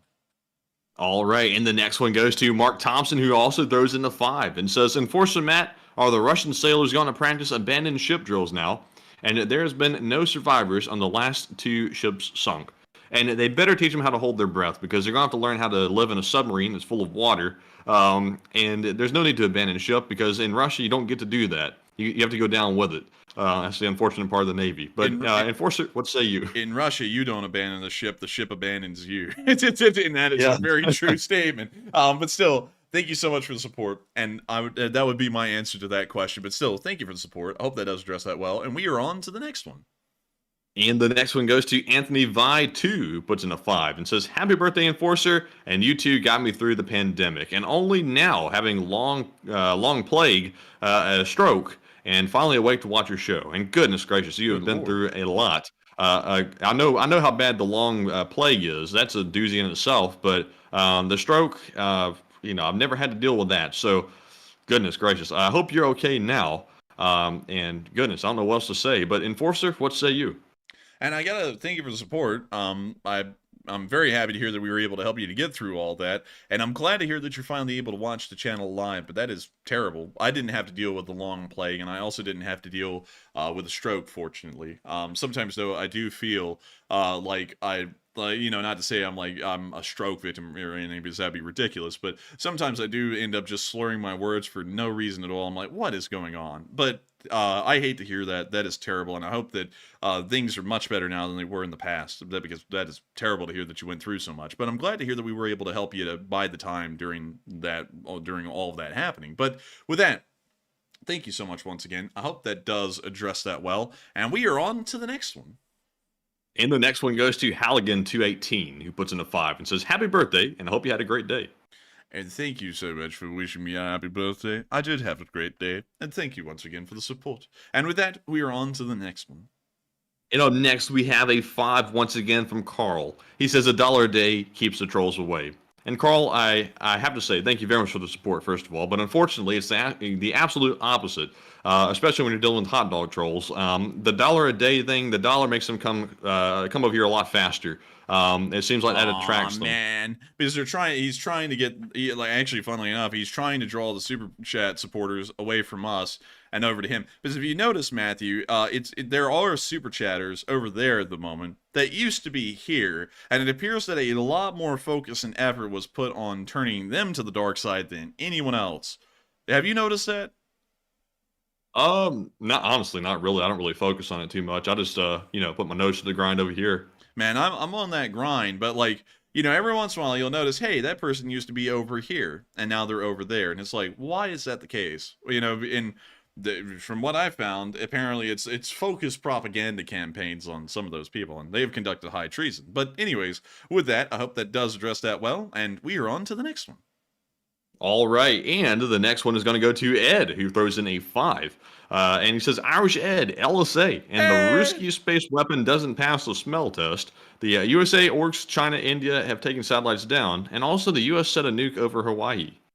Yes, and that's true. That's Operation Starfish Prime. And also, I would have to say that nuclear weapons situation is incredulously serious. But still, thank you once again for support. I hope that does address that well. We are on to the next one. All right, and the next one goes to Ed, but not Ed, because we actually just read that one off. For some reason, it didn't pop up red. But the next one goes to Hoodoo, Texas, who throws in a 5 and says, "Happy birthday to the Enforcer, and if you go to space to fight orcs and nukes, be sure to take your Space Force blade." And I will bring my Space Force blade, and I'll bring my Space Force best friend, too, because he's in the Space Force. But nevertheless, thank you so much once again for support. I hope that does address that well. And thank you once again for helping this channel to keep on running. And with that, we're on to the next one. All right, and the next one goes to Mr. Juicy, who puts in a 5 and says, "Check out Operation Starfish Prime." Oh, we checked that out last night. We checked that out for a long time last night. So I would recommend to go back to last night's stream because we talked about that in great detail a lot yesterday. But still, thank you once again, and we are on to the next one. All right, and the next one goes to John Scott and also Tony Ratcliffe. They each put in a $3 donation and did not leave comments. But thank you very much, John and Tony, very much for the support. And Tony, make sure you be careful when you're driving those trucks out there. I'm telling you what. Hey, Tony, watch that curb there. Don't flip it. But anyways, the next one goes to Margaret Hemsley. Throws in a 3 and says, "Enforcer Matt, as promised, if likes 2,500, then more." And yes, we did show the flag. It was there. It did show. And thank you so much once again for the support in supporting this channel, Margaret Hemsley. You make it possible, and thank you once again. And with that, we are on to the next one. All right, and the next one goes to Sarah Ratliff, who says, "I'm a new subscriber." Hey, and welcome, Sarah Ratliff. Welcome to the channel, and thank you for being a brand new subscriber. You are one of an amazing army of 160,200 subscribers. And that is absolutely incredible. And I got to thank you once again for the support. I hope that does address that well, and welcome to the Lee Spring Army. And with that, we are on to the next one. And up next, big shout out to Jason Curling as well as Uncovered Cube, who each threw in a $2 donation. And thank you, Jason and Uncovered, very much for that support. And we also have a 2 from Thomas Dukes, who said, "Happy birthday." And we also had a 2 from Roger Hoover, who said, "Happy birthday, Enforcer, and my first donation, but on a great day for you." And thank you so much for the support, and thank you for supporting the channel for the first time ever. It means a lot to me, and I thank you so much for helping this channel to keep on running. Every single dollar that's put into this channel in the super chat is helping us to continue to run this thing. Believe it or not, all YouTube channels run as a business, and people do make livings off of them, and we are certainly one of those people. And you helped to make it possible. And so thank you once again, and we are on to the next one. And the next one goes to Uncovered Cube yet again, who throws in a 2 and says, I made a LSA Rocket League team. You okay with it? And LSA. Yeah, I'm fine with it. I mean, I'm totally fine with that. Have fun with it. Rocket League is an interesting game. I'd love to see the Lee Spring Army in Helldivers too. In Warhammer Darktide, I'd like to see the Lee Spring Army everywhere, all over the place. But still, thank you so much once again, and have fun with that. I hope that the Lee Spring Army grows in Rocket League. And with that, we are on to the next one. And up next, we have a 2 from Margaret Hemsley once again, and says, if we get to 2,000 likes, I put more. And I think we did. And I thank you for the support and helping the channel to keep on running. And thank you once again for support, Margaret. And with that, we are on to the next one. And after 103 super chats, from last night's combined super chats to tonight, we have one last remaining one. Actually, 2. This one goes to that guy who threw in a 5 just a moment ago. And he says, and another thing, I'm not spending it on booze. Booze. I gotta thank you for the support, that guy. And I would agree. Booze is a waste of money. And time, precious time. Honestly, if I wanted to drink, I wouldn't even have time to drink because we're usually quite busy. Very, very, very busy. So, you know, when the hell would I have time to get drunk and then have a hangover? Never. I'm busy. But still, thank you for the support, that guy. Thank you for helping this channel to keep on running. And with that, we have finally made it through all of the super chats tonight. So wait, we have one more. We have one more. This one goes to Wyatt Logan, who throws in a 2 and says, really enjoying your stream tonight and happy birthday. And thank you so much for enjoying the stream tonight, Wyatt. And thank you for throwing in a 2. And thank you for wishing me a happy birthday as well. Thank you for all of those things. God! Good God, man. But anyways, thank you so much for enjoying the stream tonight. I'm glad it was a good one. It was very fun for Matthew and me. And also, it was great to see everyone wishing me a happy birthday. That was very nice. And I really enjoyed that greatly. And so thank you so much once again. I hope that does address that well. And I think many of y'all know what's coming next. There were so many super chats tonight, and there were many live chats sponsored with them. I think there was maybe like 15, 20 live chats that were answered. We are going to be addressing the Morse code message and then 3 live chats, because of course the channel is free to watch and you can ask a question without having to throw in a super chat. But after 3 live chats, we're going to be rounding out the stream. And so with that, we're on to the Morse code deciphers of the night. And we had the entire roster tonight. Cliff Simonson, Mark Hodges, Earl Bernew, Paul Schultz, Kevin J, Rumpelstiltskin, Toxic Bananas, Tightlines LSO, and also David Millsaps. They said tonight's Morse code cipher is happy birthday to you. Long live the LSA. That's the sound of money, and now I look like a complete narcissist because that sounded so much better when I put it in Morse code. But now it sounds like I'm wishing myself a happy birthday. It sounds really weird. But that was the Morse code message of the night, and congratulations to y'all for getting it right. But still, with that, I hope that does address that well, and we are on to the third to last question of the night. And I see that Swappa23 asked us a question. He said, Matt, do you believe it to be possible that if Russia do go through with this orbital threat, that the U.S. and allies can launch an EMP to nullify this threat, disabling its launch electronics? And in my opinion, if you're asking me directly, if I understand EMPs correctly, if one is detonated, it pretty much screws up everything in the vicinity, including our own satellites and our own technology as well. So I don't think an EMP is going to be the way to nullify the threat. Because we're trying to avoid that. We're trying to avoid that by not allowing Russia to detonate that weapon, which would knock our communications offline. So I'm not sure exactly, to be honest with you, how we're going to address it, but maybe an act of sabotage before the rocket takes off to make sure that maybe it can't reach orbit or something like that would maybe be a good idea. But then at the same time, we might risk the nuclear material inside actually exploding before it reaches orbit, which would be very bad for the people on the ground. But Enforcer, what say you?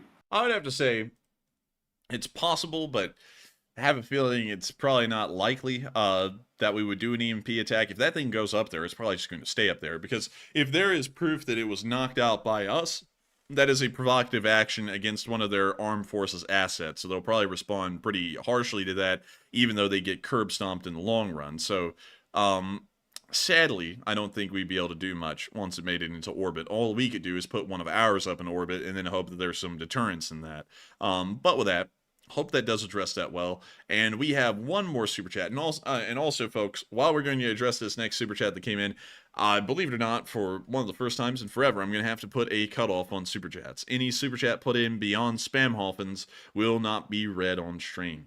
We will save them either for tomorrow's stream, or they may just go into the nether, never to be addressed. So make sure to save it for tomorrow. If you have a Super Chat that you want to throw in, save it for tomorrow's stream, because we will be able to answer it then. And so with that, what is this next Super Chat, Matthew? And Spamhaufen puts in a €5 and says, I just woke up early today, and happy birthday, Enforcer. Oh, and thank you, Spamhoffen, and thank you for wishing me a happy birthday. And also, great to hear that you just woke up early. Over there in Europe, it's very, very early in the morning. I think it's still like 7 o'clock or 6 o'clock or something. But nevertheless, thank you so much for wishing me a happy birthday and getting up so early to do it, Spamhoffen. Thank you once again. And with that, we are on to the second to last question of the night. And also, shout out to Jack Ray, who wished the Enforcer a happy birthday and threw in a 5 as well. And thank you very much, Jack Ray, for that very generous support. And then the second one goes to a random name, who says, what is the difference between a North Korea spy satellite and one from Russia? And don't you think this too should become considered a danger? And I'll tell you what, the North Korean spy satellite, the difference between the Russian one is the Russian one has a chance of working, and the North Korean one will never really work. But Enforcer, what say you? The exact same analysis. It's literally the same. They are a bit of a threat, considering that they are satellites that are up there, but, you know, they're not that big of a threat. It's more of an intel thing. And so with that, hope that does address that well. And a huge shout out to Margaret Hemsley, who threw in an $8 Australian super chat and said, likes now 2,500 more if you make 3,000. And I don't think we'll be making 3,000 here tonight on stream because, of course, thank you once again for support. But we are on to the final question of the night. And so, who is the lucky last person who threw in the lucky last question of the night? And I hate to tell you, after that very dramatic entrance there, that we actually do not have a last question of the night because we are actually fresh out. And I just noticed that. So we actually don't have one, sadly. What the hell? What the hell? What is going on, man? Well, on that note, you know what? We'll round it out a different way. We don't have a final question of the night, funnily enough. It's one of the first times that we haven't.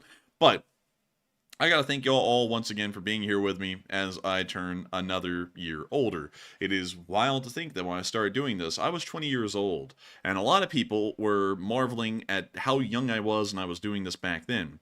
2 years later, people are still marveling at how young I am and how I'm still doing this, which is still pretty cool to think about. It's been an absolute pleasure and a great pride of mine to be able to do something like this, to be able to help out in such a big way, and not only that, to have such a massive community behind us in the way we cover news and do things. That is absolutely incredible. I thank y'all all so much for joining me on the very last part of my birthday, because here in 10 minutes, my birthday, at least in my time zone, officially comes to an end. And I've got to thank every single one of y'all for being here tonight. I've got to thank y'all for the unbelievable support. So many of y'all threw in super chats tonight, an unbelievable degree. It's really a record as far as the past few months have gone. And I thank y'all all for not only showing support in the chat, but showing support to the channel, so that way I can keep this dream and this amazing vision alive of what we've been doing here. And also, I thank every single one of y'all for being here with us today, as the Lee Spring Army finally came out of the dark ages of the channel that started way back on October 5th of 2023 and ended today on my birthday, February 15th of 2024. It's only going to be up from here. I hope y'all are all around for it, and of course, I will see you all tomorrow at 10 p.m. Eastern Time to cover the next 24 hours of the news of the war in Ukraine. Of course, good night, good luck, stay safe, take care, Slava Ukraini, and long live the Lee Spring Army. The Lee Spring Army never dies. And good night, folks. Thank you all for a legendary stream tonight. It's been a great one. And of course, Slava Ukraine, Heroam Slava, and we'll see you all tomorrow night. And of course, good night.